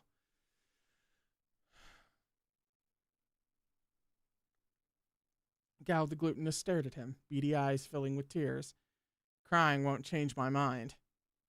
With charcoal off the table, Tishan Jun began to look for alternatives. What else can the venerable one trade for even nicer and more valuable things from the Fey tribe? Your Majesty can try out for... Ooh. Can try it out for yourself and see what kinds of items you receive. Tishan Jun frowned. He tried this already. Uh-huh, Gao the glutinous nodded. Just a couple days ago. You traded in your own shirt for this field of flowers. I see, Tishan Jun muttered, stroking his chin. He couldn't lose to himself. I wish he could just repeat that a couple of times to really take in the meaning. No, you can't lose to yourself, Tishan Jun. You physically can't. You can't lose to yourself. You're this close to getting it. He couldn't lose to himself. He shrugged off his outer robe and handed it to Gao the glutinous. This belongs to this venerable one. What will I get in return? Gao the glutinous carefully examined the robe. It said nothing for a long time. Just as Tishan Jun was about to explode with impatience, it hesitantly poked its leaf-topped head out from behind the robe. Your Majesty, the trades are not only up to me. There are rules. If you aren't happy with what you get, could you please not grab my neck again? Stop wasting my time. What will you give me?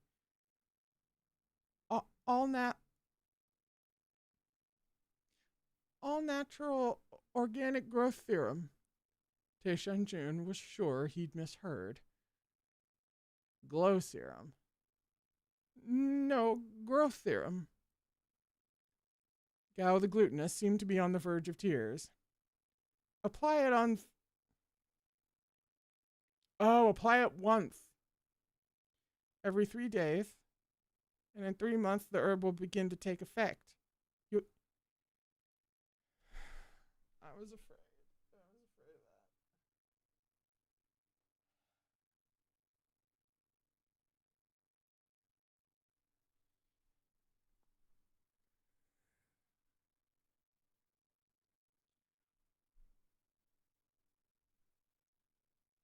We don't... He doesn't. We are. Can't someone think of Chuaning? Can we? Can someone think of Chuaning in this situation? That poor man already goes to Herculean efforts, or at least a part of him does, in order to receive certain gifts from Morun. Can we please just somebody think of Chuaning's ass? Somebody. We gotta. I'm getting worried.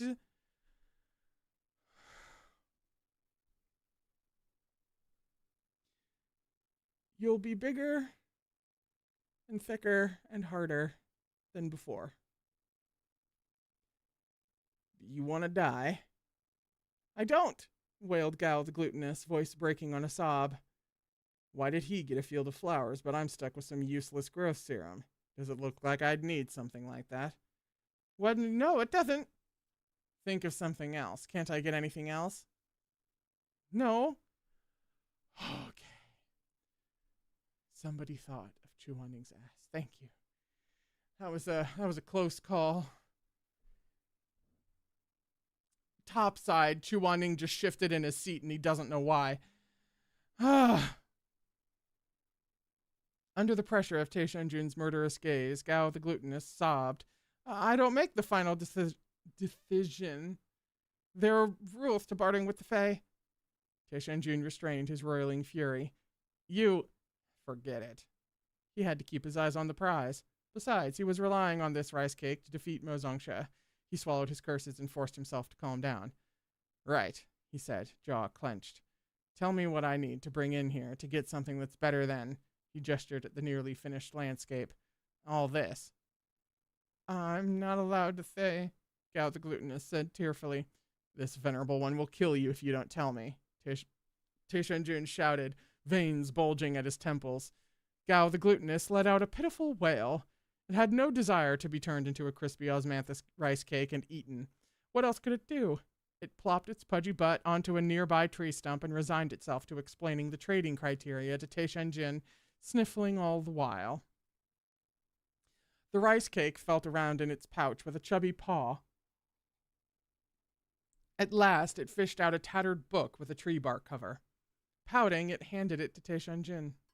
The puffed chest swagger it had adopted before with Mo Zongsha was completely absent. Tishan Jun didn't waste his breath on courtesies. He took the book and rifled through it. A storm of flowers, a group of clouds that will float above the courtyard and continuously rain down flower petals, he read aloud. His curiosity was piqued. Sounds great. How do I get it? Gao the glutinous meekly reached out and flipped the page. Price.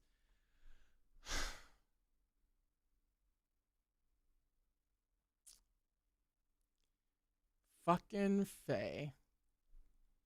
Price. 1 living human. Tishan Jun's eyes widened. A living human. A sacrifice. If not that violent. Gao the glutinous mumbled. You just have to bring them in and lock them in the box. As long as they're here, the flower rain will fall. Once they leave, the flowers will stop too. Very... Oh, wait. I gotta figure out how to say civilized in a... Well, civilized. Civilized? Yes?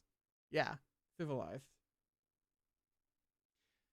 So why does the person need to be locked in here? Gao the glutinous tapped its paws together, seemingly embarrassed. Whenever there are no other people in the box, the rice cakes from our village can roam as we please.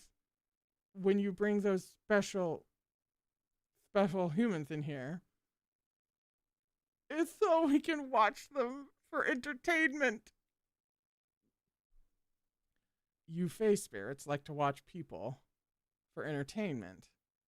That's right. Preposterous. This venerable one would never do something so ridiculous. Oh, really? But you don't have to get the things, said Gao the glutinous. Only the most didn't I have trouble with this earlier? Exclusive? items require a living human. You can go for the next level down. Oh, sure. As soon as he heard the words most exclusive, Tishan Jun slammed the book shut. Tell me then, he commanded, crossing his arms. Who do I have to capture for a storm of flowers? That's a scene break.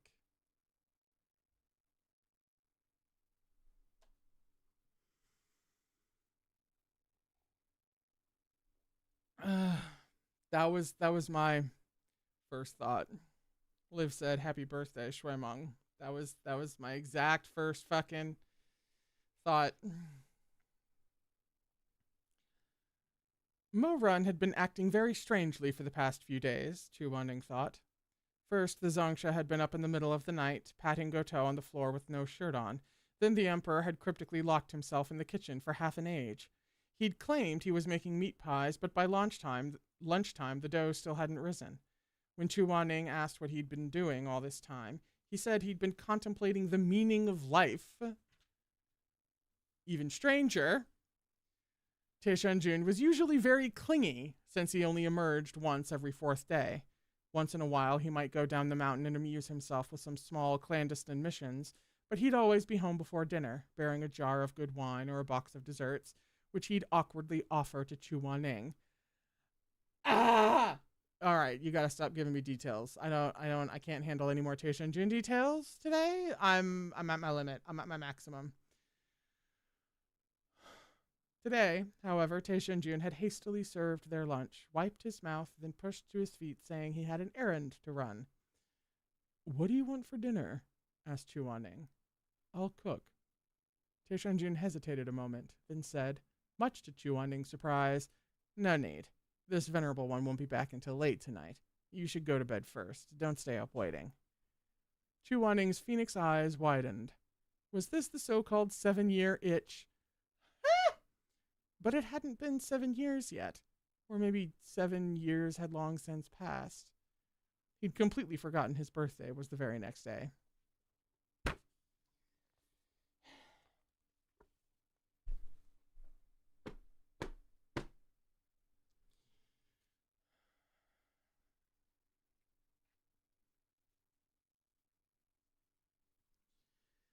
Chu Wanning had never viewed his birthday in a particularly positive light. When he was a young child in Wubei Temple, Huizui had given him little gifts on the occasion, toys and sweets. Delighted, Chu Wanning would swing his new wooden sword or stuffed pastries into his mouth. He'd grin brightly at the monk and say, Thank you, Shizun. Shizun treats me so well. At those times, some deeply embedded hurt would flash in Huizui's eyes, though back then Chu Wanning didn't understand why. One year, Huizui suddenly stopped giving him birthday gifts. Chu Wanning still received sweets and playthings at other times. The monk would produce them from his broad sleeves, as if conjuring marvels from thin air. But no longer did Chu Wanning receive anything specifically for his birthday. He guessed perhaps it was because he was growing up, and adults didn't celebrate their birthday every year.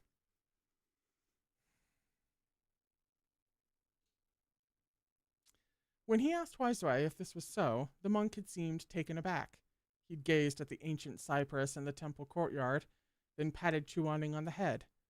That's right, he said. Wanning is all grown up now. In a few more years, it'll be time for your coming of age. Huizui didn't look at Chu Wanning as he spoke. His gaze was fixed on the setting sun. Reflected in the monk's eyes, the red thread of the horizon was like a trail of blood. I need a second to absorb that line of fuck-ass prose. What was that? The look on Huizui's face had seemed incredibly complex then. Chu Wanning hadn't yet seen much of the world. There were many words he'd learned from books that he had nothing to anchor to in real life. At that moment, for some reason, the two words Huizui's expression conjured up were cruel and sorrowful. He didn't understand why such emotions would appear on his teacher's face when he mentioned his coming of age, but his chest felt tight, as though Huizui's pain was his pain too. He stood up next to the seated Huizui and boldly patted his shaved head, clumsily trying to comfort the revered monk. Shizun, don't be sad. Once I come of age, I'll give you a birthday celebration. Wiseway froze, then ducked his head so the shadows hid his face. After a long interval, he laughed hoarsely.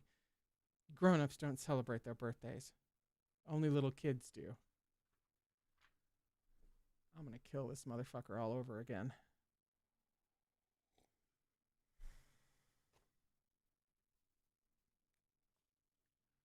He fell silent. Before Chu Wan-ning could respond, he abruptly got to his feet. The monk's loose vestment flapped in the breeze, his broad silhouette blocking the bloody sunlight from Chu Wan-ning. It's getting late. This master has to go out to tend to some things. Be sure to study hard this evening. He had walked away with sparing Chu Wan-ning another glance. Without sparing Chu Wan-ning another glance. For more than 20 years after that, no one had wished Chu Wan-ning a happy birthday. No one ever congratulated him for making it through another year or wished him health and happiness. Not until he and Mo Run made their home on Nanping Mountain. Now, health and happiness were finally his. Now, Mo Run remembered his birthday with wholehearted sincerity. Mo Run wanted to make up for lost time. Unfortunately, Chu Wan-ning had gotten used to being forgotten, and he'd gotten used to forgetting about himself. The Yuhang elder stood in the yard, brow furrowed, the matter of his birthday wiped from his mind. What's wrong with Mo Run? He wondered. Had he done anything lately to upset him? Or had something happened outside their home to cause him distress? Why were both versions of Mo Run, the Zongsha and the Emperor, alike, acting so curiously?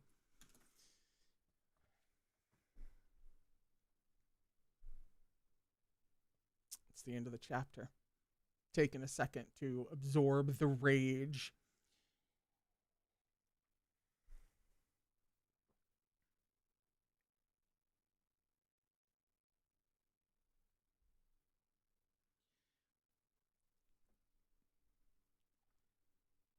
They with Chu Wan-ning, the bar is in hell. Deeper than hell, actually. The lowest circle of hell. The bar is in hell. You can just remember his birthday, and that will validate him in a way that he could never put words to. Meanwhile, Mo Run and Tishan Jun are just doing their best to make something good enough for Chu Wan-ning. But Chu Wan-ning's bar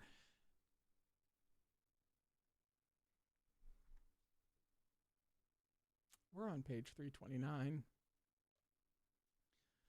Oh geez, for chapter 6 of Happy Birthday Wan-ning. In brackets, it says 9 hours until Chu Wan-ning's birthday. We have a countdown now. Tishan Jun alighted nimbly on the roof of the library belonging to Guyue's sect leader. Wait, Guyue's sect leader? He's not going after Zheng Shi. No. Shui Meng is there, right? Shui Meng is like visiting there somehow. We can't be nabbing Zheng Shi.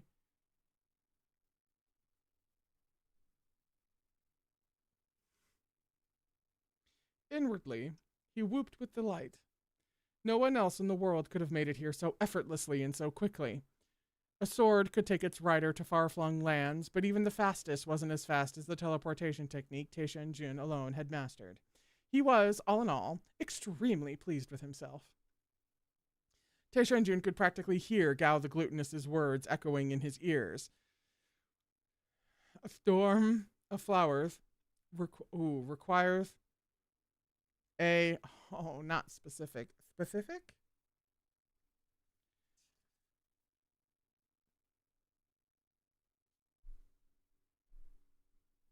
Trying to make sense of this.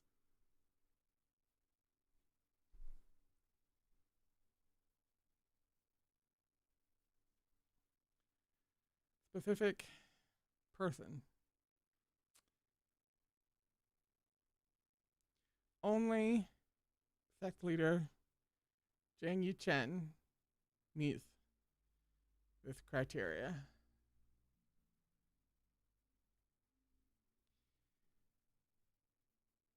Listening with rapt attention, Tishan Jun had asked, "What does SSR mean?" Oh, thank you. I had no idea what it was. He did say SSR in that sentence. SSR? Wait, hold please. This is a Fey term.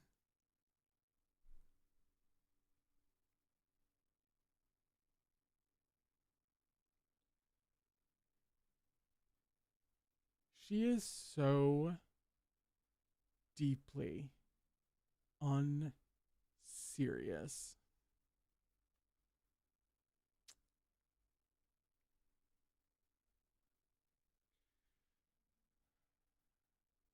It stands for super rare, meaning someone who's super hard to capture.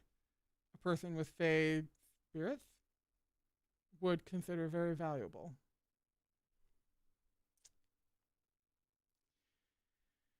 Yeah. I've played mobile games with SSR ratings involved and SR and R and yeah, What about it? Hard to capture, Tishan Jun scoffed inwardly. That depends on who's doing the capturing. For him, snagging Zhang Yichen was a piece of cake. Bets. Place your bets. Well, he has to go for Zhang Yichen, so he can't somehow wind up with Shui Meng. Damn.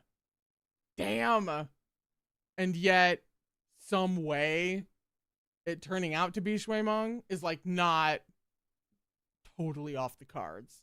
She could pull something from her ass.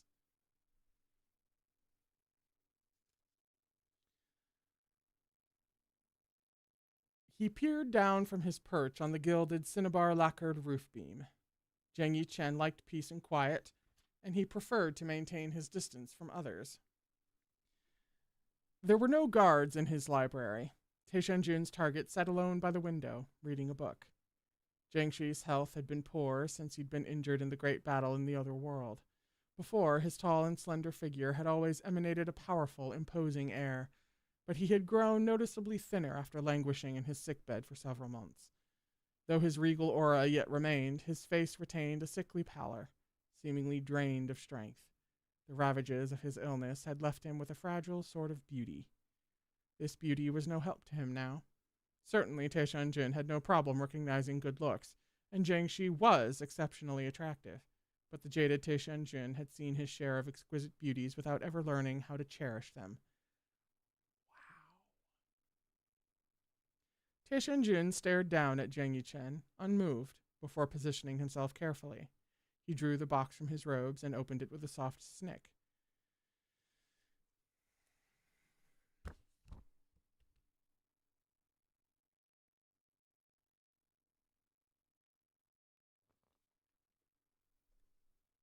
Deeply, deeply, deeply unserious.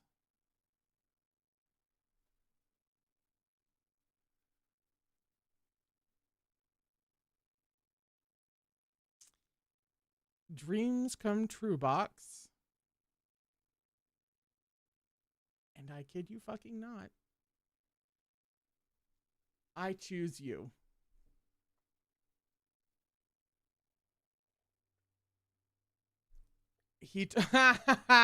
Now, I desperately need art of this. He tossed the box right at the back of Jiangxi's head. I need art of that. Desperately. I can see it. Tishan Jun had imagined that as soon as the box touched Jiangxi, he would disappear in a flash of white light as he was sucked into the box with a whoosh. The lid would snap shut and the box would wobble back and forth dramatically before finally falling still.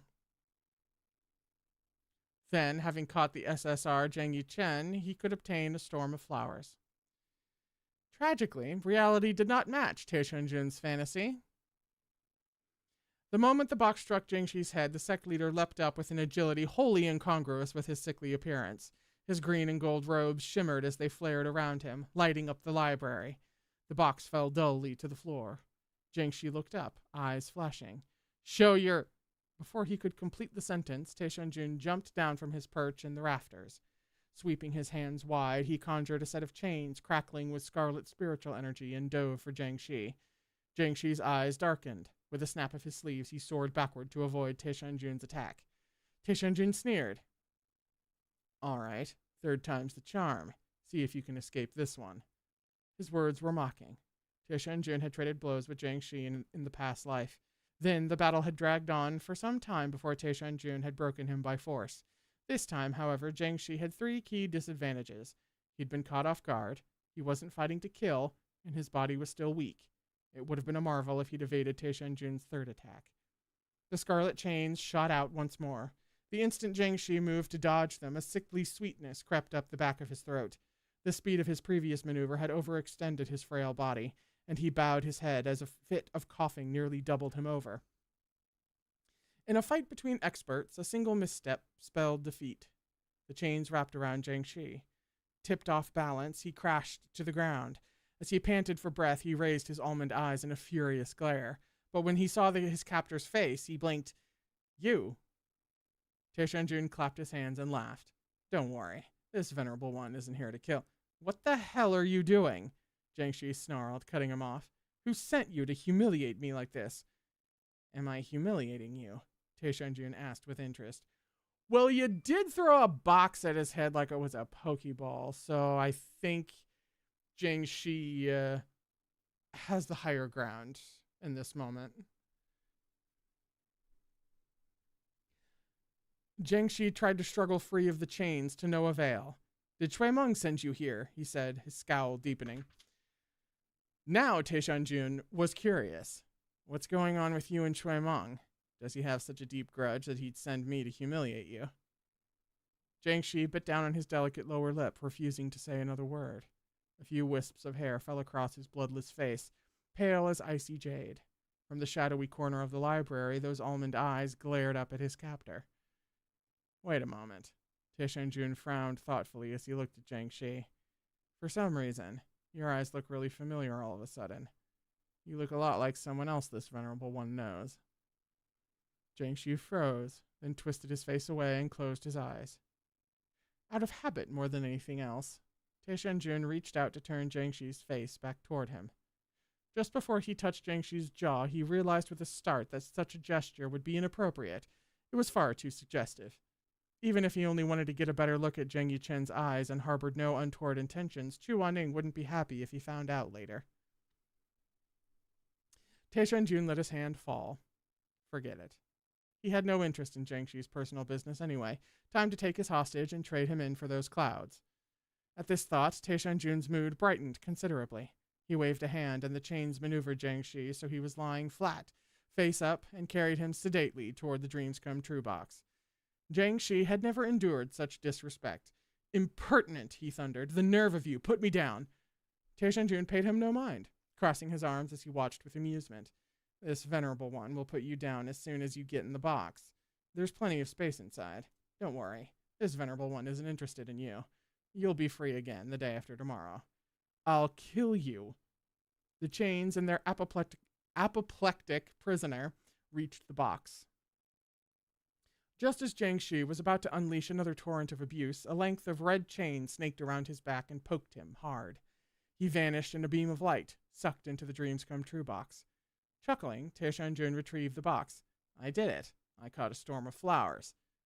At that moment, there was a soft knock at the library door. Sect leader, your medicine is ready. Tishan Jun restrained his triumphant grin. Silently, he opened the teleportation array and sent himself to the nearby port of Yangzhou. Whoever was knocking would eventually open the door to find the room deserted. The book remained by the window, the ink of today's annotations still wet, leaving no clues as to the whereabouts of their sect leader.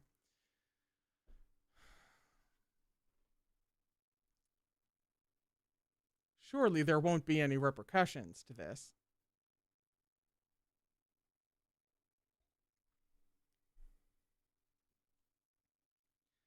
7 hours until Chu Waning's birthday. Tishan Jun made his way along the rooftops of Yangzhou, avoiding the crowded streets and alleyways. Robes fluttering, he used Qinggong to leap skyward and landed on the roof of a gleaming and elaborate tiered pagoda. When he reached the very top, he sat to catch his breath. From here, he could see the city sprawling out in every direction. Pedestrians wound through the streets like threads in woven cloth as evening drew near, but at such height, all was quiet. Tishan Jun yawned and lay back on the tiles, his arms folded behind his head. He watched as the clouds were gradually set aglow by the setting sun. Jiang Shi had been captured. He'd set up a storm of flowers within the box, and Chu Waning would definitely love it. Excellent. There was still plenty of time left, too. Enough to capture a few more SSRs. If Shui Meng doesn't wind up on this list, that would be uncharacteristic of Meat Bun. She who loves to torture that man. Putting him in a Fey realm with his bio dad falls right into that category.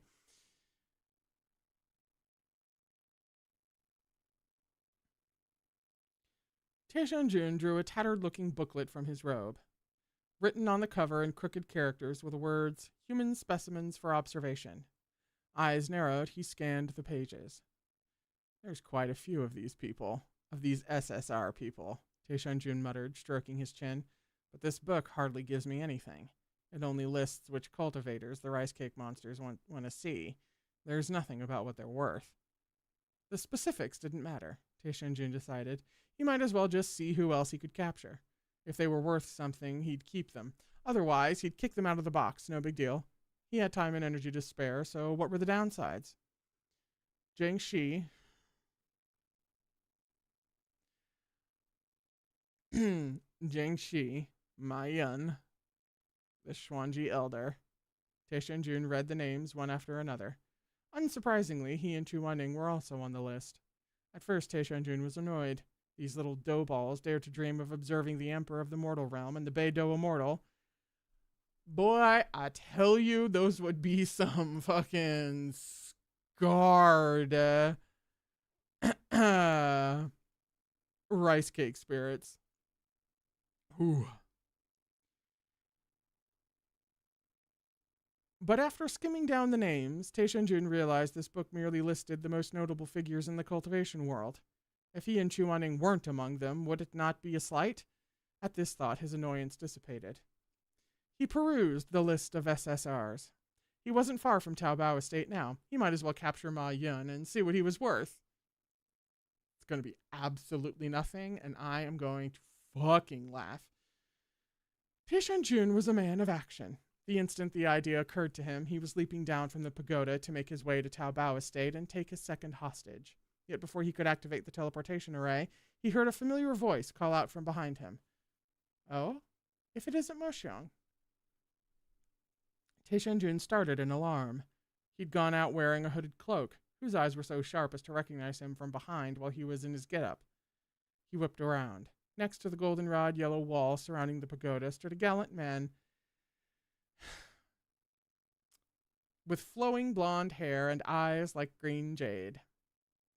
His skin glowed like fine ivory, even paler than the magnolia blossoms peeking out from the adjacent courtyard. Chiseled features in shadow, the man leaned against the wall with his hands behind his back, lips pressed into a smile as he watched Tishan Jun. What a coincidence! I didn't expect to run into Mo Xiong in Yangzhou. Tishan Jun had no particularly favorable impression of Mei Honshui. In the past life, this man had helped Shui Meng stab him in the chest. Shui Meng he could forgive, but he had little desire to speak to Mei Honshui, who'd been Shui Meng's steadfast ally in that conflict. Truth be told, he didn't have much interest these days in anyone other than Chu Wanning, so he couldn't tell from expressions and gestures alone which of the Mei twins was standing before him. Frowning, he glanced around, but there was no one else nearby. Are you Big Mei or Mini Mei? Mei Han Shui, in contrast, was extremely observant. From this single question and a couple of glances, he'd gathered that this wasn't the Mo Zongxue he knew well, but the past life's Emperor Tishan Jun. If only he'd realized this earlier, he wouldn't have said hello. But it was too late to take it back now. Mei Han Shui's smile didn't falter, but the friendliness faded from his eyes. I haven't asked if you're the obsolete or the new and improved Mo Xiong. Why is Mo Xiong the first to ask if I'm Mei Junior or Mei Senior? Obsolete? Tishan Jun snarled. You're obsolete. Mei Han Shui shook his head and laughed. Why are you all the way out here in Yangzhou by yourself? Where's Chu Zongxue? Is he not with you? Tishan Jun hesitated. Mei Han Shui's question had reminded him that he'd come to Yangzhou to capture the SSR Jiangxi. Mei Han Shui was also an SSR. Though who knew what he was worth?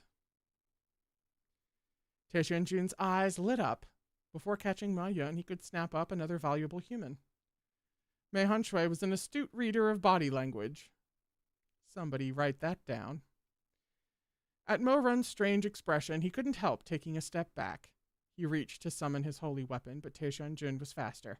A black blur flashed before his eyes. Mo Xiong, you... The last thing Mei Han Shui saw was Tishan Jun opening an ugly little wooden box and pressing it to his forehead. What the... Mei Han Shui vanished in a flash of golden light. So now it's Mei Han Shui and Jiangxi in this Fey realm.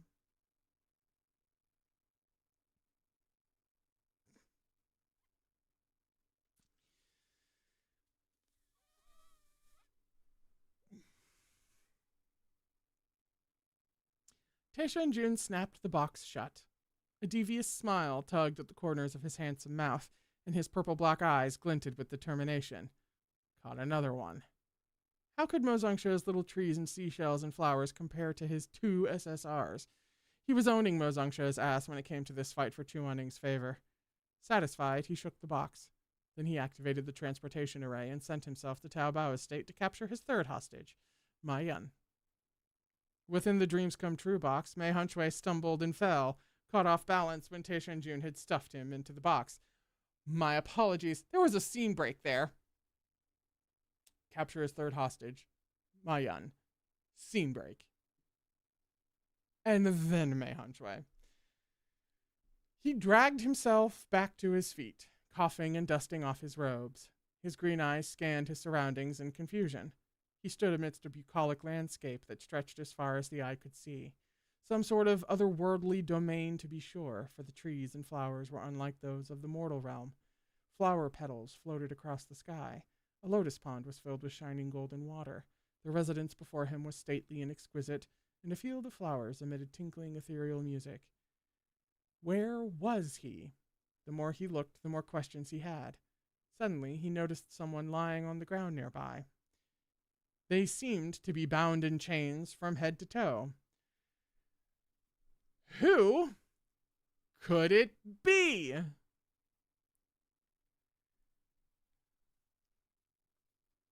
That's the end of the chapter.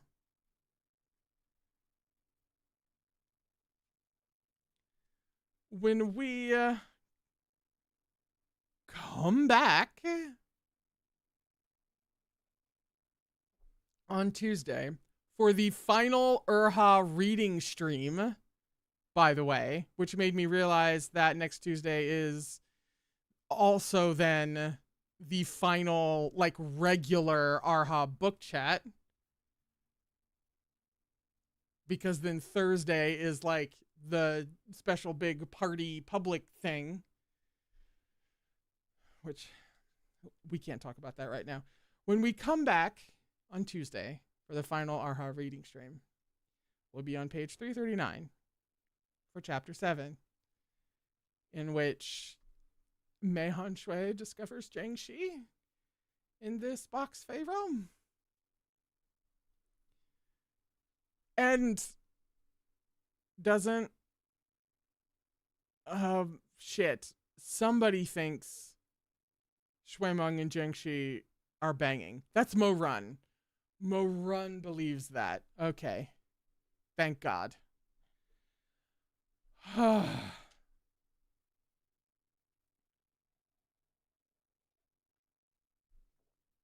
Okay.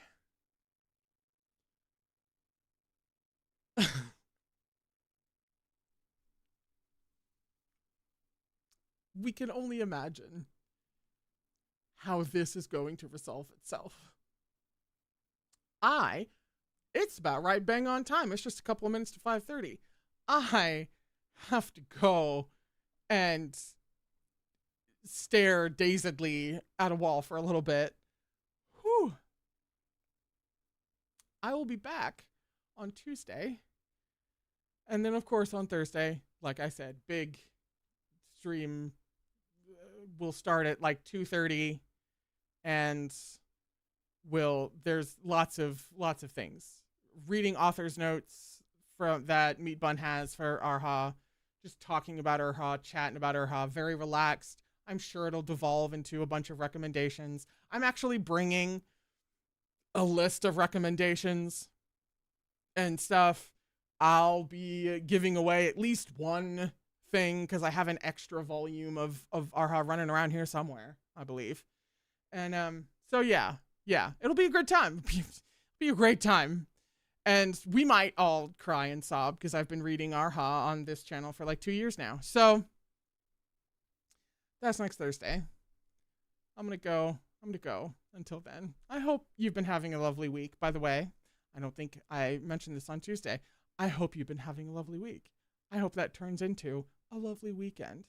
Thank you so much for watching, and I will see you on Tuesday for the last reading stream of Erha. Okay? I love you very much. Remember to take care of yourself.